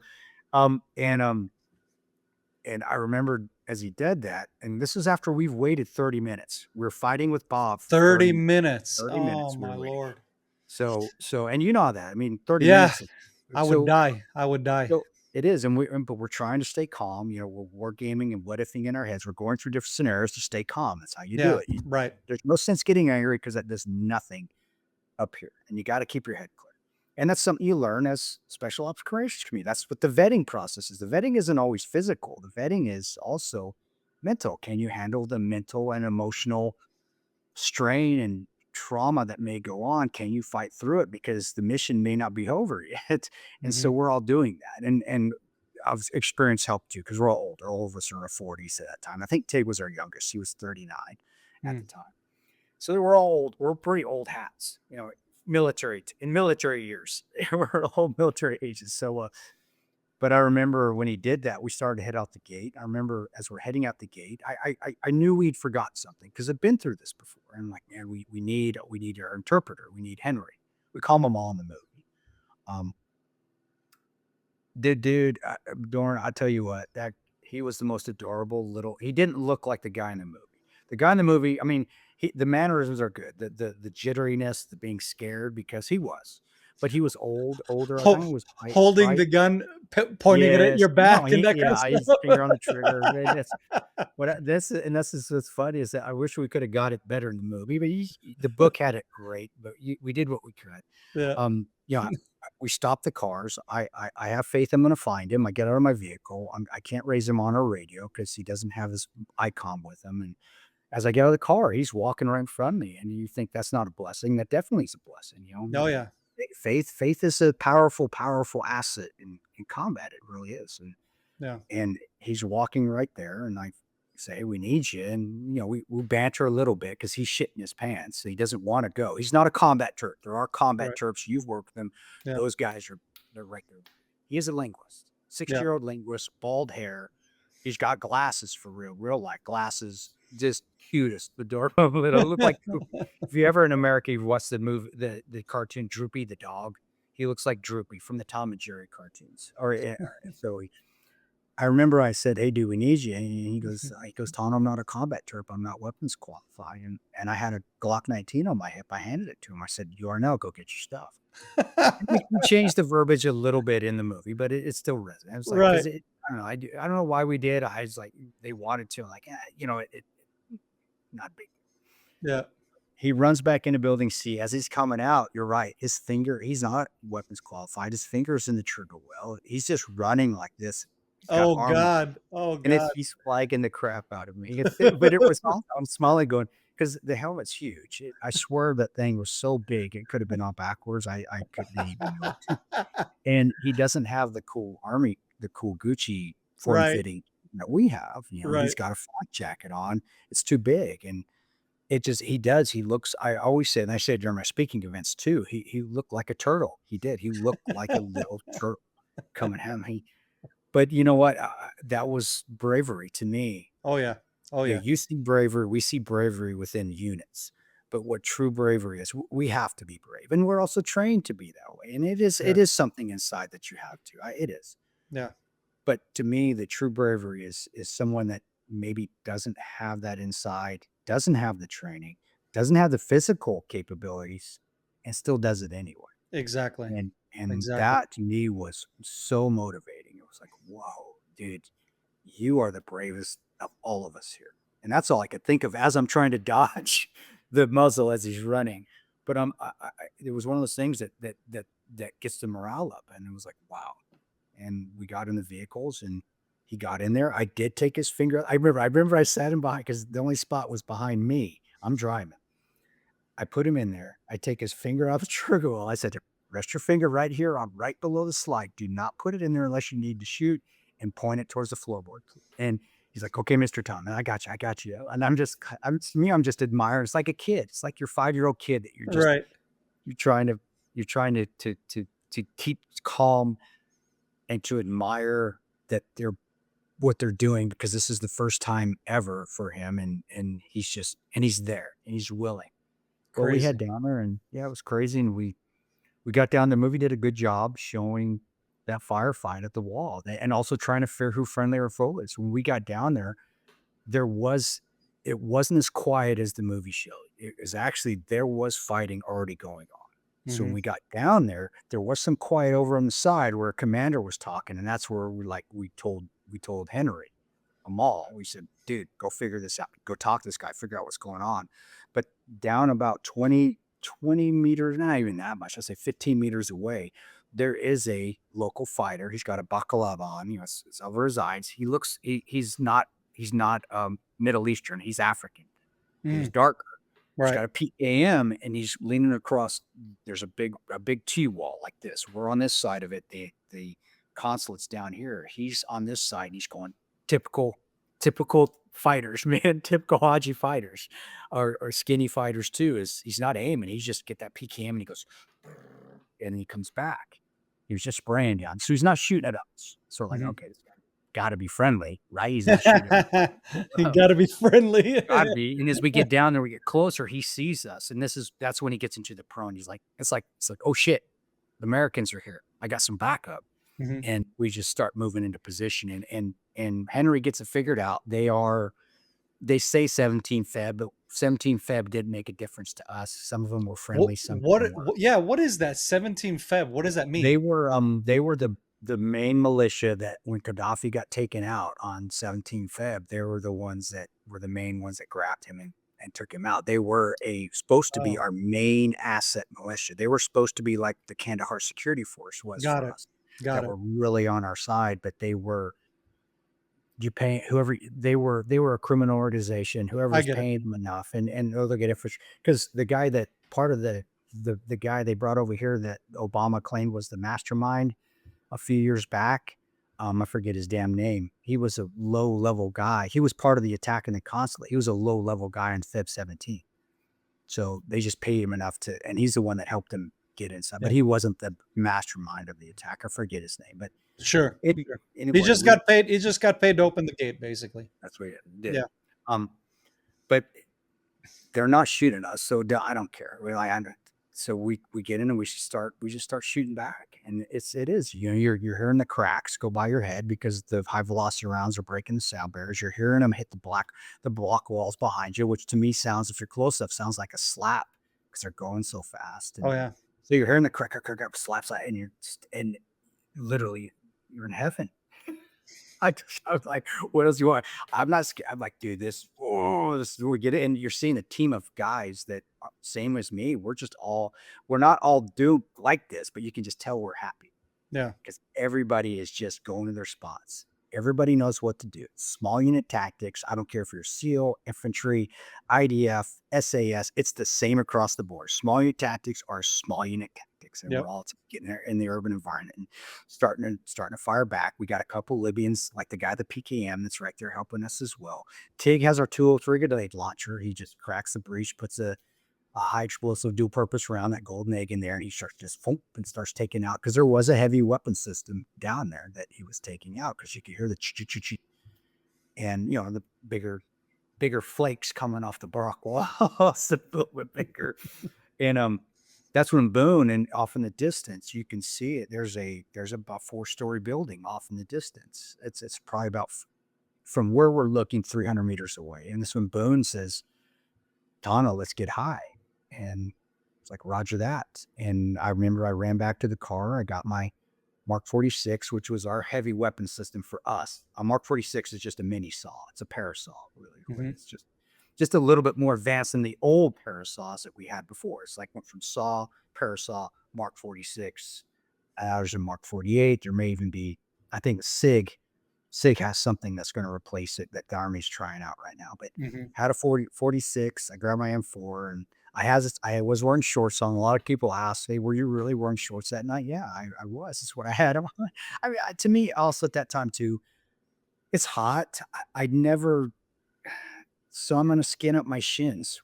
Big deal. I mean, why not wear shorts? I never got the full pants thing. I mean, unless it's cold out or you're going to be crawling, even crawling around, I had knee pad, you put your fucking knee pads on, Yeah.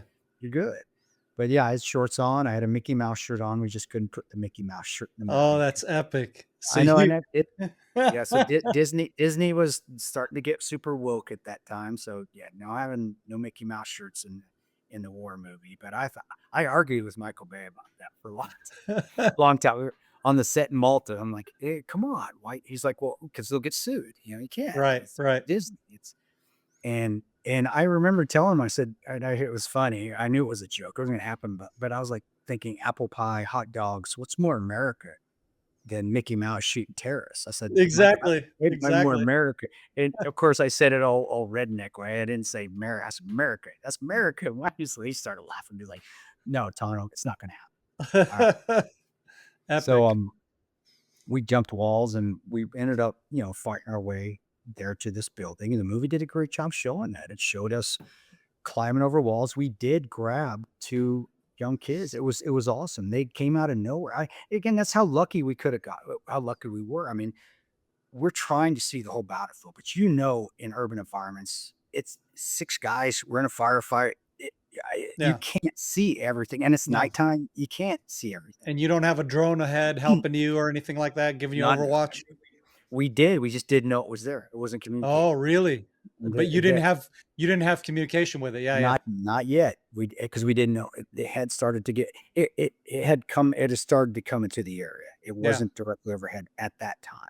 Yeah. Um, but it was coming. It was like 30 minutes away. It was there. But I remember these 2 little guys, and if you watch the movie, it happened just like that. We're getting our gear, and they ran up to us and go, "Mister, can we come? Can we come?"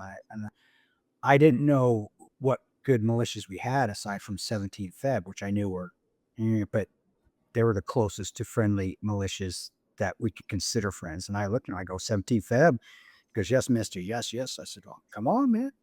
And Boone looked at me like I had a dick growing on my forehead. He's like, what are you thinking? And I did. I looked at him like, hey, man, I said, force the fire team, bro. I said, Yeah. you just take their 6. And as they ran by us, he goes, he said, you mother effer, don't you shoot us in the back. And Right. so, and that's what Yeah. I said, I'll take lead. You take their 6 and just take them out if they try to kill me. And we got lucky. I mean, how lucky is that? They could have been 2 bad guys and they could have come up right behind us and pop, pop, pop, pop. And For sure. we wouldn't have seen them. But For sure. the Lord works in mysterious ways again. The Lord protects, God Yeah. protects. Yeah. But we ended up going about 400 meters. We got to the building. It sucked. We're just climbing walls, urban environments where there's no gates. We can't go through rat holes. There's nowhere. We've got to climb over. Every time I climb over a wall, I'm just getting ready for myself to get shot in the ass or the head. Because I'm trying to lead with my ass, because at least if I get shot in the ass, I'm thinking I can still fight. If I get shot in the head, I can't. So I'm Yeah. trying to lead, and then I just follow. I'm not taking my time because no, I'm getting over it. Or if somebody takes a shot at me, I can fall back. So it's just fast Mm. as I could, fall over, jump up, check my six, I cover, and then me and Boone rotate. So one of us, we're just hopscotching who goes over the walls first. And the two other guys, we're using them just to cover security from our rear as we're going over the walls, and we're doing our best in a situation just to maintain 360-degree security, but also get over and get to that building as fast as we could, because our job and our plan was to get up on top of the building and offer suppressive fire, because Boone has our SR-25. He's got our one sniper rifle. He's our stay guy. He's our surveillance target and acquisition guy from the Corps. He's our Mm. sniper. He's our DDM, whatever you want to call it, guys. He's our defensive marksman. And I have a 46, so we're thinking, well, but Roan, you guys hold. We'll get up on that building and we'll on that elevated position. We'll put rain fire down on that group that's holding you guys on the road, and then you guys can move. And I remember we got through there. I was tired as hell. For those that haven't tried to clear buildings with body armor and a machine gun and an M4, and I mean, it doesn't. I'm in great shape. I'm older. I'm in great shape, but it's still tiring. Oh yeah. Trying to clear, and you're going upstairs, and so anyway, we're clearing. We get up to the top, and we look down, and we can't see shit. The black smoke. I mean, it's beautiful, but the areas that we want to see, the front gate, there's black smoke coming up from it, and we can't tell who's there. Ron gets on the radio and says, "Tanto, we need your eyes." And I remember I got up there and I was very disappointed. And I said, "Hey, Ron, this roost is a bust. Shoot, move, and communicate. We'll meet you in the middle." And they've ended up just spawning tactics, just IM-10, that 400 meters down that main road. And the movie showed it very good how they were doing it. It just was a little bit harder than what the movie showed, because Right. Tig and Jack told me, they said there was one part where there was a bunch of loose dirt, and he says, we were trying to get up this little dirt hill to get in there. And he said it was like quicksand. He said we just kept falling back. And I remember that in Fort Benning Hills. I mean, it just sucks. Loose dirt sucks. But anyway, we calm down. We get in the middle of that consulate, and for the next couple hours, we fight them. We fight them off. And we do. I mean, most, and this is, I think, it is also probably the same with the IDF. When they know you're coming and it's going to be a direct fight, they're going to run away because they're not Yeah. going to win that fight. What Correct. they're going to do, though, is they're going to try to do some casualties as they're running away, and then they're going to go get more people And regroup. Yeah. and regroup, and that's exactly what. But we know this. You guys know just from fighting. That's their tactics. It's a very good tactic, because they have learned, the Taliban learned the hard way, that you don't go head to head. You're going to lose. Yeah. You regroup, and then you come back with a bigger force once they're busy doing other things, and then you reattack. But so we knew that, but we had to find the survivors. I remember how beautiful the consulate was. It was 9 acres. It was all on fire. The Land Cruisers were all on fire still. It was beautiful, man. I mean, anybody that has seen war and been right in the middle of it cannot say that it's not beautiful. It is. It really is. And Mm. you can. It's horrendous. It's a savage beauty, but it still is beautiful. And I'm not gonna say body parts are beautiful, but it's that savagery. It's like, wow, Yeah. this is real. This is real. What being alive is, and what really being dead is. But I was admiring. I was thanking God for putting me there. Hmm. And you're like, you're crazy. Like, no, it was wonderful, and I was around some of my best friends in the world. You know, Yeah. and and everybody was moving, everybody was doing their jobs, and when a unit is doing their job and they're doing it smoothly, and there doesn't need to be there's minimal verbal communication, it reminds me of like Mozart. It reminds me of like Beethoven. It's just Mm. seamless, and that's all I saw. It's kind of like when I are talking about those vehicles, when the drivers or PSD drivers are running through high threat areas, Mach 10, blocking and screening. It's beautiful. It's like I'm watching notes in the Hmm. air. That's what I Hmm. saw, and we We found a few of the survivors. We found Alec. We found Scott. And the movie did a damn good job how accurate Alec was. Because I remember he was part of helping us do that scene of him in the talk and just being helpless. He locked himself in and had all the CCTs and cameras, and he couldn't do anything when they started to light the buildings on fire. He was watching Scott and the ambassador get burnt alive, and he couldn't do anything. And I don't, Crazy. I know. And we ended up, Alec ended up, Scott Wickland did manage to crawl out of that area once we came on and we pushed all the bad guys off. But by that time, the place had been burning for a while. And I do remember running, because we took turns running into the ambassador's villa trying to find the ambassador. In between those, we would pull security because there was a back gate that was left open and the front gate was still, I mean, there was no gate on it anymore. So we were making sure this anchor compound was secure. Mhm. But I really remember my turn when I ran in there. It was like, it was so hot. I was like, I knew I'd been around fire, but I've never been a fireman. I've never ran into a building that has that much fire with the fire's rolling and it's like alive on the ceilings. And Mhm. it's like, wow, this is like a pizza oven. I thought my eyes were going to melt to the back of my head, but you suck it up. You just, okay, let's go. And Jack and Roan and Tig went in there the most. Jack and Tig have the worst lung problems. I went in there. I only went in there twice, and just because, just whose turn it was and what was going on. Boone and I were pulling security. Then we're looking for more survivors, and the movie did a great job. We're trying to find everyone. We can't. This is when we know the drone's now overhead. The drone is actually, we're getting relays from our annex that there is a drone giving a live feed what's going on overhead now. It's not Mhm. communicating directly with us because we don't have our 117s aren't mic'd up to whoever that drone feed is, but our talk has the feed. So Mhm. the drone is seeing everything at midnight.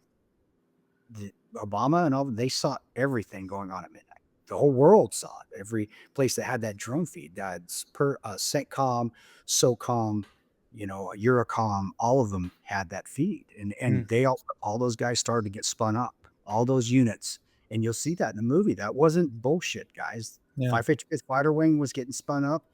That SIF team, we talked about the SIF team, the 10 Yeah. Special Forces Group team. That was the team that was started to move to get repositioned. This is the JSOC team on our movie. That was SIF team, 10 Special Forces Group. They were starting to move to us. We had two Marine fast companies that got their gear on. Were starting to get ready to come to us. And so, yeah, we didn't know it, but we had a lot of assets moving towards us at that time because the world was seeing, the clandestine world was seeing what was going on. Well, anyway, we ended up getting attacked twice. The movie did a great job showing that. The RPG that almost hit me first time. Oh man, that was that. I remember the first explosion that went off. It was a little bit in a distance. You see in the movie a Libyan run by and he's holding pieces of his hand. That actually happened. I came up as an explosion. I didn't hear the first boom. Mhm. All I felt was a little bit of an explosion. I'm here. There was explosion down here. I'm on this side of the wall. He runs this way. So he's running in front of me. Gun comes up. He's running by me. He has no hand. His buddy's chasing him. It's like the movie is exactly. He's chasing, has pieces of his hand. Pablo, though, the one difference in the movie is Pablo played me angry. I wasn't angry. I was, hey, dude, I was just quizzical. I was like, what's going on? What happened? The guy behind him that's holding pieces of his buddy's hand as I'm watching his buddy spurt blood hit the guy in front. Jeez. Goes grenade. I go grenade. I go grenade. And so when he said grenade, my thought was, well, you're an idiot. Why are you trying to throw grenades at me? If you are going to, make sure you throw it at 2 seconds instead of 3. I thought he was trying to cook it off. Right. Right. And so when he said that, and so this people tell me, oh, you guys are such warmongers. You just want to kill everybody. Well, and he said that. In my head, I'm thinking, well, he's obviously no threat. Yeah, if he was about, I probably could have shot. No, I put my gun down, didn't shoot him. I was Yeah. like, all right, bye. Yeah. You paid the price. See ya. And it ran off. Right. And then I went and took a knee, and then I did in the distance. I heard a boom. I was like, fuck, that's the RPG. Mm. RPGs, when they go off, they have that propellant. You hear a boom. Mm. And hopefully you hear that second boom. Because Yeah. you And Exactly. I heard it, and I knew as soon as I heard it, boom, I was like, shit. And that's how long it took me for it to hit. I didn't even get the word shit out because Mm. that's how RPGs are like bullets, man. Oh yeah. And it was only about 100 meters away, not even 100 meters away. So it got on me quick, but luckily again, it missed. So it hit higher up on this wall. I'm here. So this angle, the shrapnel goes this way. The overpressure knocks me on my ass. I do catch debris off the building because it's a stone building thing.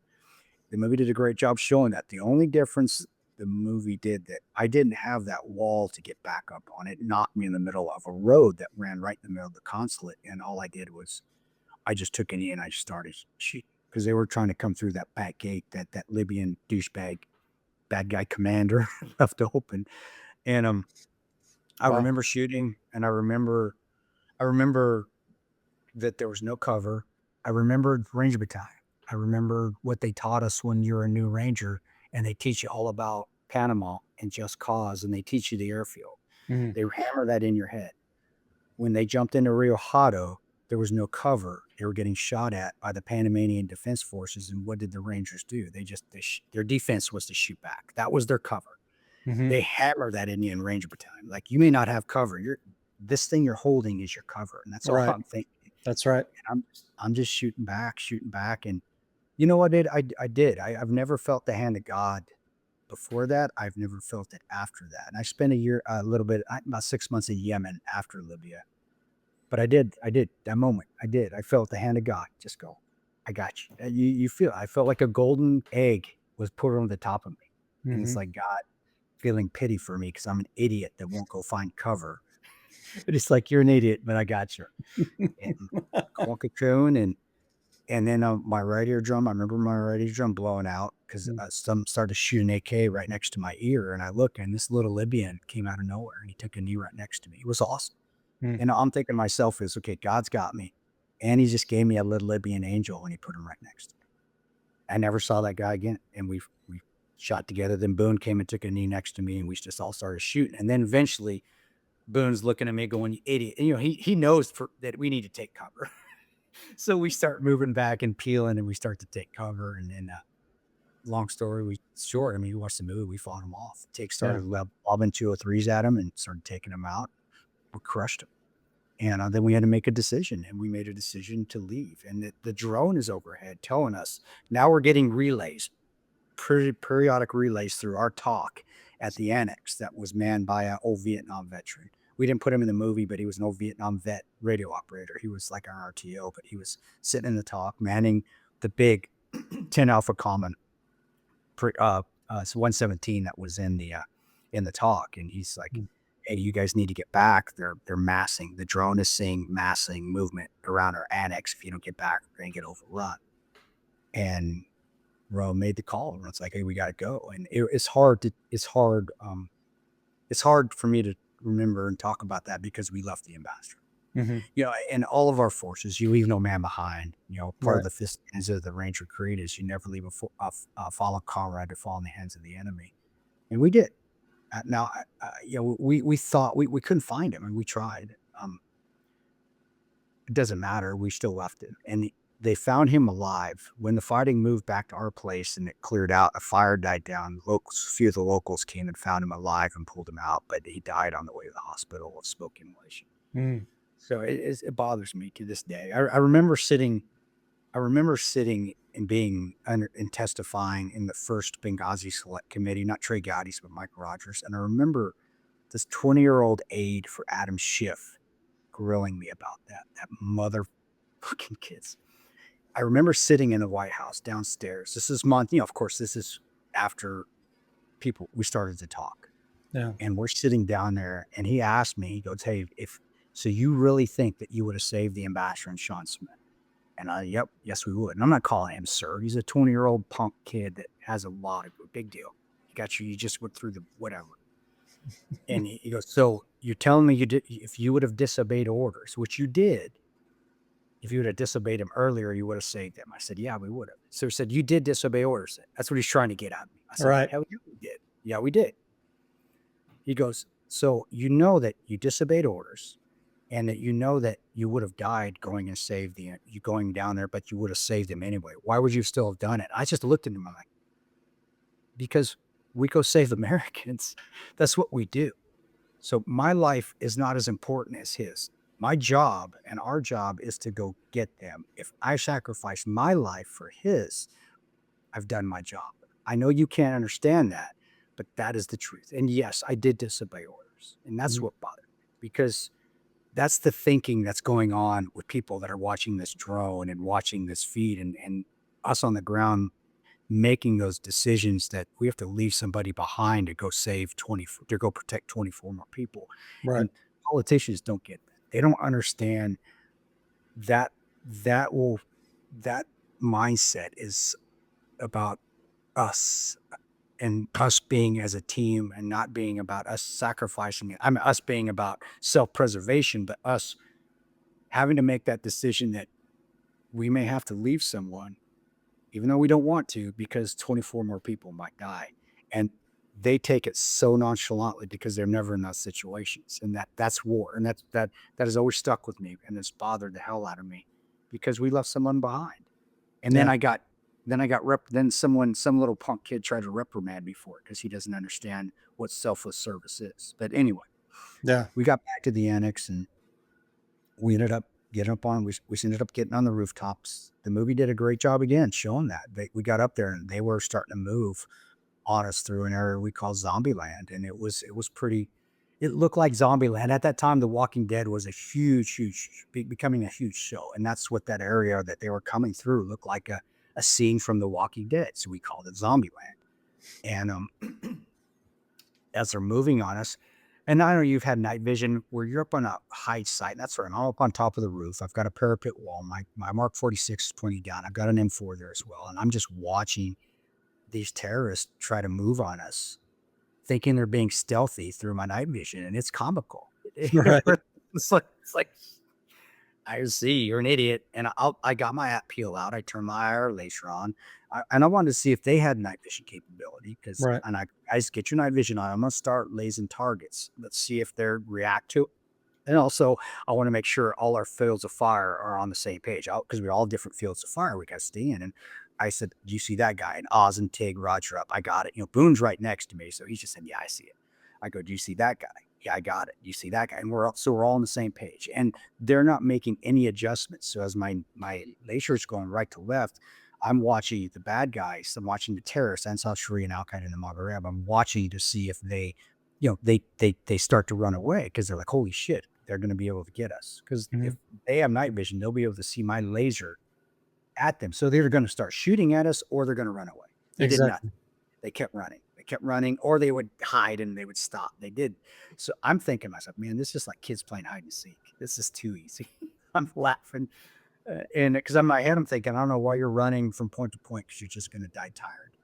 And I Exactly. remember, I remember a fizz. I remember a little bomb, and it looked like the movie. I saw a little fizz, like somebody lit a stick of dynamite and threw it over the back gate. And as I'm watching it go over, I'm watching this little wick lit in my night vision, because it's like it's like a sparkler on July 4th that we have in America. We have this, we put the little kids play with sparklers. That's what it looks like, this quarterback.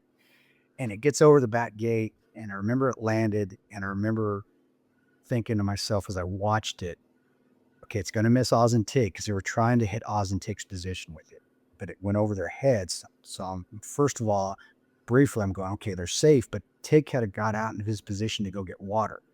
And I'm just watching this bomb and Tig meet, because I'm watching the silhouette run. I didn't know it was Tig. I just saw a silhouette, and they hit, and it explodes, and the world opened up, and it's just fire and just gunfire everywhere. And Hmm. and it was awesome. I mean, because night vision gunfights and night vision are freaking incredible, because the heat, you can see the heat of the rounds. We're not hitting every time, so if you miss, you're going to see a splash, and you can adjust, and you're seeing the app peels, the lasers, the infrareds going everywhere, because everybody's got our sectors and they're all just blinking up, and it's freaking beautiful. Hmm. And we took them out. We killed them, a lot of them. And then I get up, get that firefight. Took only about 5 minutes, if that. And I'm thinking, okay, let's go get Tig, because I thought he was dead, because I thought he got hit by a bomb, and he did, but he got hit. by a gelatina bomb, and those some have shrapnel in it. It's just basically it's not it's kind of like just a plastic. It should like it was glass in the movie. It's not glass. It's like a plastic flashbang. They use it for fishing in the Hmm. Mediterranean. That's what it's for. It's Right. just a big ass flashbang with no shrapnel. And it did hit him, but because it was no shrapnel, he just he got up, and it messed him up though. It was so big. It still affects him to this day. His shoulder still goes numb and his back goes out. But he got up and kept fighting, and that's a Marine. And then between 1 and 3 a.m., we realized nobody's coming, because we are calling for assets. We're asking where the 555th Fighter Wing is. We're asking because Delta, if there's a Delta, we heard there's a Delta element that was on the move, and then we heard the SIF team was coming, and then the FAST company that was in Spain, and there was one in Sigonella. We're asking for the Spectre, and every time we asked, about 10 minutes after we ask for these assets or a sit rep, we get word, hey, they're not coming. They're not coming.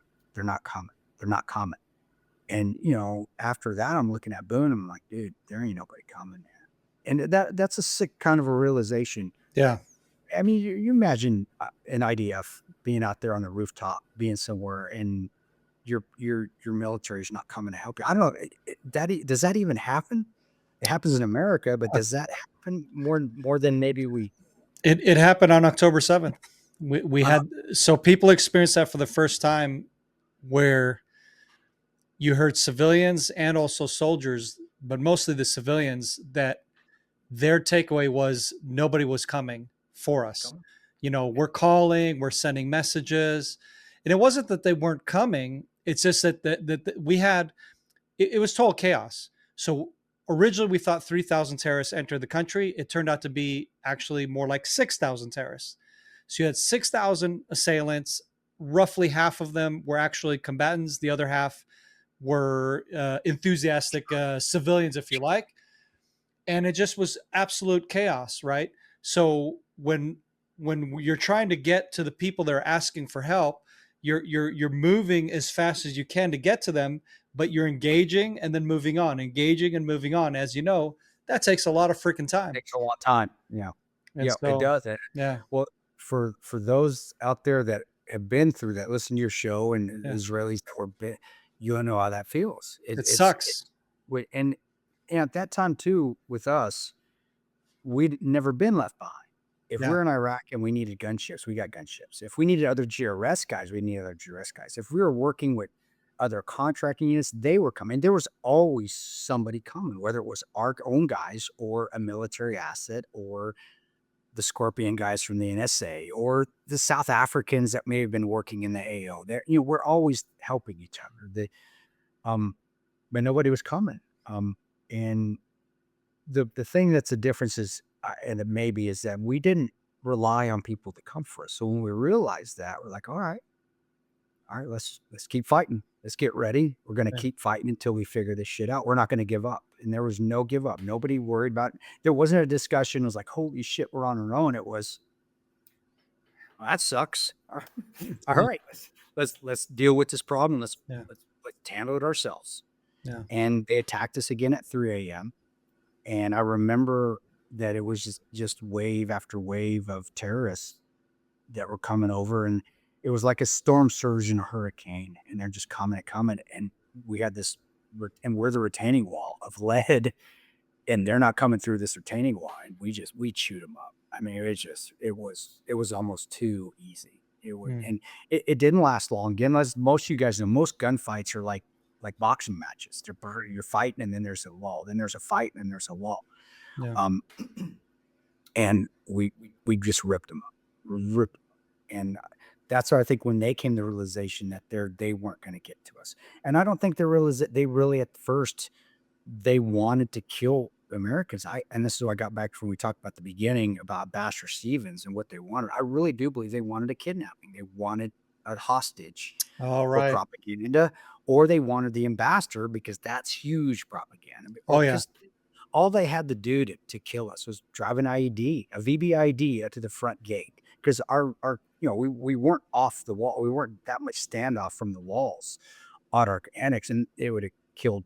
They could just breach the wall. The explosion itself would have killed either me or Boone or Oz or Tig, and then they would have come in, and they didn't do that. And so I don't think that was their main agenda, was to kill anybody, until they realized, okay, we're losing a lot of guys here. We got to do something different. And at 5 a.m., that's when the mortars started coming. Now, Bub Glenn Doherty was in Tripoli. He did rent an old executive's jet with his own money. The CIA didn't pay for it. The government didn't pay for it. But Bub had 25K. Bub was a single guy, saved his money. We made a lot of money as contractors. Bub paid for that old executive's jet out of his own pocket. A lot of people don't. Crazy. But that's Bub. And Bob and 3 other GRS guys, and we had 2 Delta Force, because Delta would work with us from time to time doing, because snatch and grabs, and they would do the same thing. And I remember they came over, and there was a combat trip in Tripoli. He came, and they came into our annex. Bob was the only one that came up on a rooftop on Building C. That was our main building. That was where all our ammo was, our talks were, most of our people were. And he went up there. So before up on Building C, and that's when the mortars started coming in. And I remember when they hit, the first one hit, it hit off the backside of Building C. They were also trying to counterattack us at the same time, but they're idiots. So they're counterattacking into their mortars, which made us whatever. But they were counterattacking into their mortars. So the mortars they're coming this way. They're trying to breach our compound this way. So they're basically walking their mortars into their own troops, but that's fine. Anyway, though, I remember Roan spun after that first one hit. He spun around. He's on Building C. He has another machine gun. He just holds that thing down and goes sick. I mean, and the movie showed it was daytime. It was like morning time. It wasn't. It was before morning nautical twilight. So the sun was just starting to come. So I still had my night vision. I still had my nods on. And my MVGs on. And I remember when he went cyclic, that barrel lit up on that Mark 46, and the movie showed him had a 240 Bravo. It actually was another Mark 46. We just didn't have 2 Mark 46s in our movie arsenal, so we had to give him a 240. But it's still, though, he's just, and that thing's glowing red, and he's just lasering people. Because if anybody's seen a machine gun go cyclic under night vision, it's just a stream of bullets. It looks like a laser. I mean, just coming out of that burst. And I remember Oz was up there. He was shooting. Bub was shooting. Dave Ubben, the State Department officer, did really good that night. Did a great job. He was shooting. I took a few shots over their head. I look behind me because my sector is also the 6 o'clock, because that's where the mortars, from the direction of mortars. So I turn around, nobody's coming. I shoot a couple more times over their head. Another mortar hits, blows up, huge explosion. As my night vision goes white because of that light, there's too much light. With night vision, the pixels and everything light up white. As it comes back and I start to see the greenish hue again, I see 3 guys. So basically, one to me just looks like he just was obliterated. You're still in it. They're still attacking us. You still hear the gunfire. There's still guns coming towards us. Roan's still shooting. Bubba's still shooting. Oz is still shooting. I turn around. Make sure nobody's coming from our 6 again. There ain't nobody there. I turn back around again. I put a few rounds over their head, and then I see a boom, boom, boom. And it was that quick. And for those that are artillery guys or mortar guys, you know what that is. That's fire for effect. They hit right where they wanted to.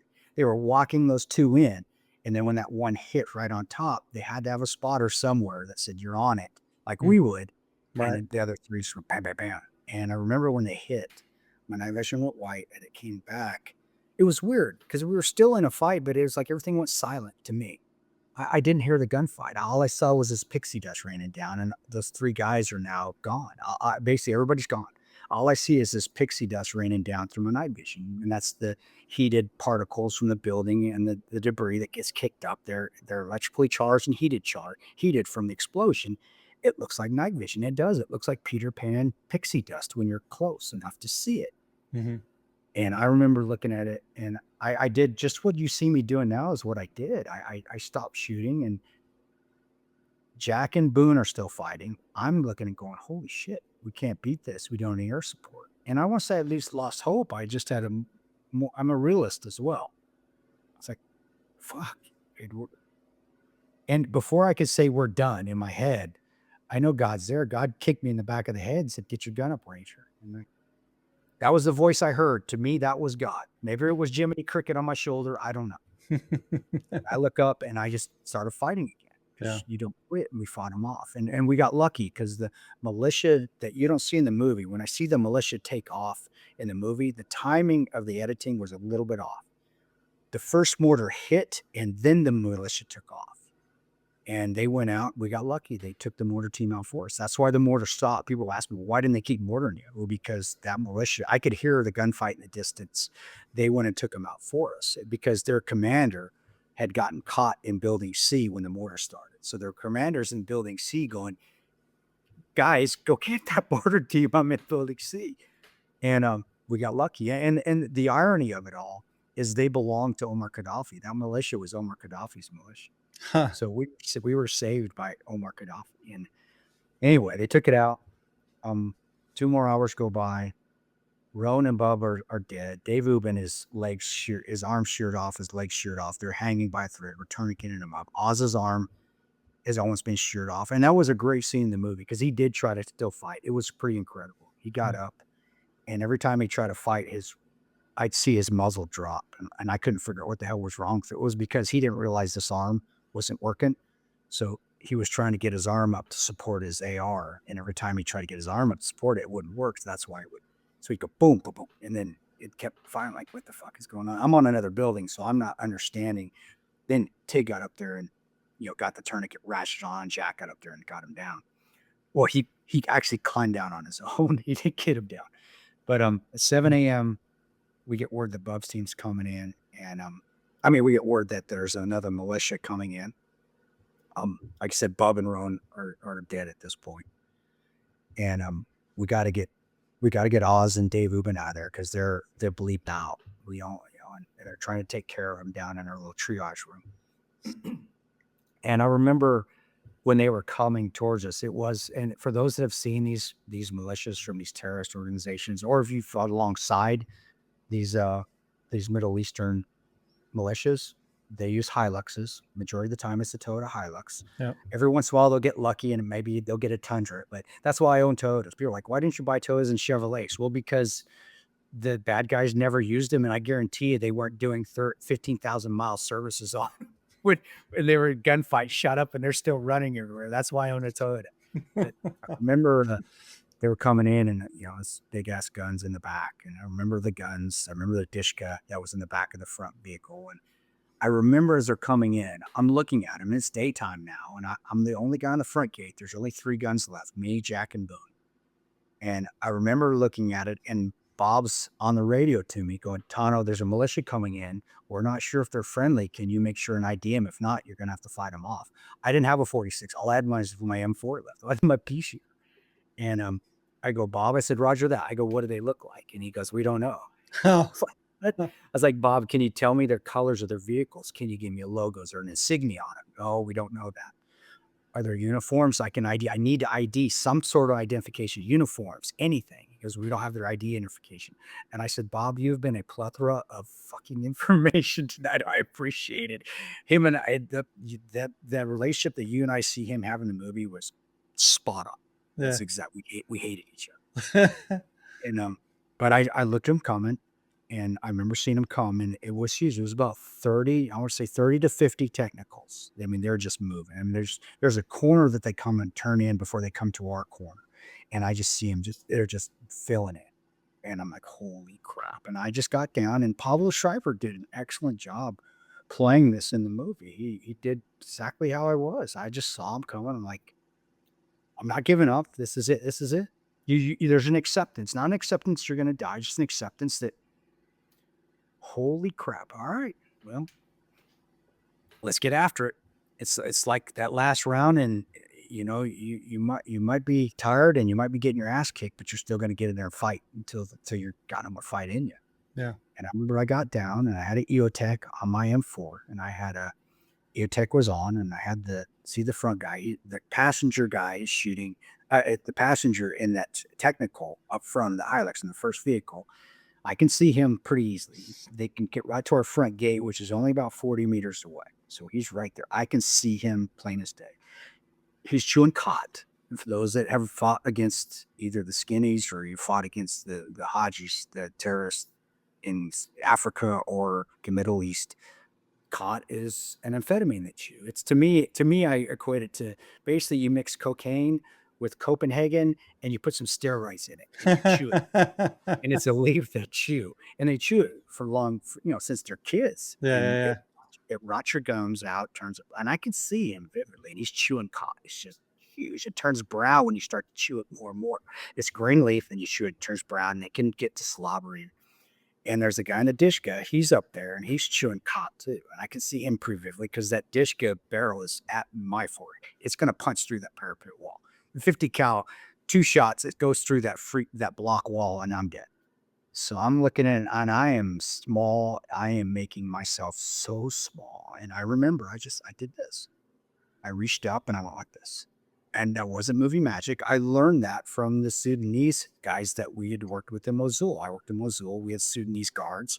They taught me the jumbo. And in Swahili, it actually means good morning. Mhm.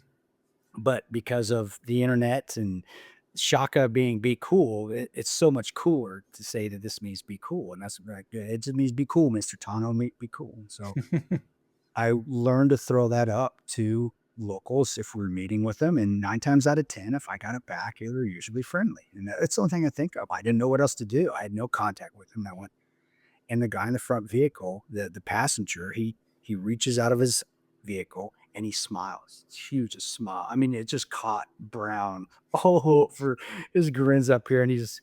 And the guy that was on the Dishka, he takes his hand off the flywheel and he just smiles huge too. And he raises up and he goes like this. And I remember just like, just a wave of, oh my gosh, we might actually get out of here. Yeah. And I got on the radio and I said, they're with us. They're with us. And they came and got us. And the irony of that again is the bad guy, the Gaddafi militia, they went and took the mortar team out for us. They just went and got more of their buddies and came and rescued us. So we got rescued twice by Omar Gaddafi. And the only reason they came to us is because Henry, our interpreter, he had a relationship with Omar Gaddafi's ex-colonels. Oh, wow. So we got saved by the guys. We got saved by the guy that was the bad guy that we were trying to get out of there. And we also got saved by the one that would be considered the weakest of us all, weakest of everyone there, the weakest and least likely to save and be the hero. He was the hero. And that, to me, that is not a coincidence. Yeah. God's saying everybody can be a hero. And he saved us twice. Well, we got out of there. We got to this airfield. That Oilers Exodus jet was there. We managed to get Oz and Dave on there. That was a little bit of a cluster in itself. We don't put anything in the movie about that, but Sure. Dave's tourniquets had come loose, so he started to go into shock. Once we realized it had come loose. We had 3 on each. We had 3 on each leg, 3 on each arm, and then also we got him on there though. We got him tourniquets back tightened. And then we got Oz on there. And Oz did say this. It wasn't movie cool John Wayne stuff. He did say this. We were trying to help him. And he goes, get your hands off me. He goes, I walked into this country, I'm walking out. And that's some cool John Wayne shit, dude. And he said that you're like that's wasn't he a Marine? Yeah, he was a Marine. Typical jargon. There you go. There you go. There you go. It was awesome. I mean, who thinks of that? I mean, it was like, I was like, Oz, sometimes I think you're a douchebag, dude, but no, I love Oz. Oz and I are friends. But I was like, man, that still is the coolest thing that anyone could say in combat after. And he did. He walked his ass up there. And it was funny because the oil executives jet, they didn't know they're coming to pick us up that were bleeding out. So they did have stewardesses on that jet or flight attendants, right? Private. And they were all decked out and they were freaking. They were like, because there's guys getting on this plane bleeding out. Yeah. And total the mess. movie showed them only putting 1 towel down. Dude, they were laying towels down everywhere because they did not want to get that plane all bloody. Oh, sure. But they got on the plane. As they got on there, we heard a crack. Our HVAC tech, or one of our contractor guys that lives with us to keep the heating and air going, because you can't have CIK officers in the Middle East without heating and air. They got to have their air conditioning. We had a tech. He was weapons qualified, kind of, and he cleared his gun, but he forgot to, when he dropped the mag, he forgot to clear the slide. Pop went out of the chamber. As he dropped the mag, he pulled the trigger and he shot around in the plane. Oh So no. yeah, that plane wasn't going to leave, and we had to go in there and find it. And luckily, because could have damaged the fuselage. Oh my Lord. And so That is so we terrible. we That we is found so terrible. and we found the bullet in the back of his seat. So the plane took off, and we waited. And at 10:30, a C-130 started coming in, and I'm in my head. I can't see the tail boom from the distance, but I can tell a C-130 from a distance just by the shape of it. Anyone that served within any sort of infantry paratrooper, ranger, or been in the Air Force knows what they look like. And I'm thinking to myself, well, better late than never. Finally, Americans. And then it lands, and I look at the tail boom, and it's the Libyan flag. And I put my head down, and I said it out loud in the movie. I didn't say it out loud. In my head, I went, still no Americans. Yeah. To myself. Well, long story short on that one, even though I've talked a lot now, guys, I'm sorry. But is that we ended up talking to those pilots to fly us out. It didn't show up for us. We just got lucky. And again, that's my thing of always have faith. Faith, guys, faith. Faith always increases your luck. And it flew us out, and we got back to Tripoli. Got some food. I took a quick nap, and then they threw all us contractors on a plane, a C-17, full of my Colonel Eric Stahl. It actually almost got hit with a stinger. We didn't realize it. We didn't know. I still talk to Eric quite often.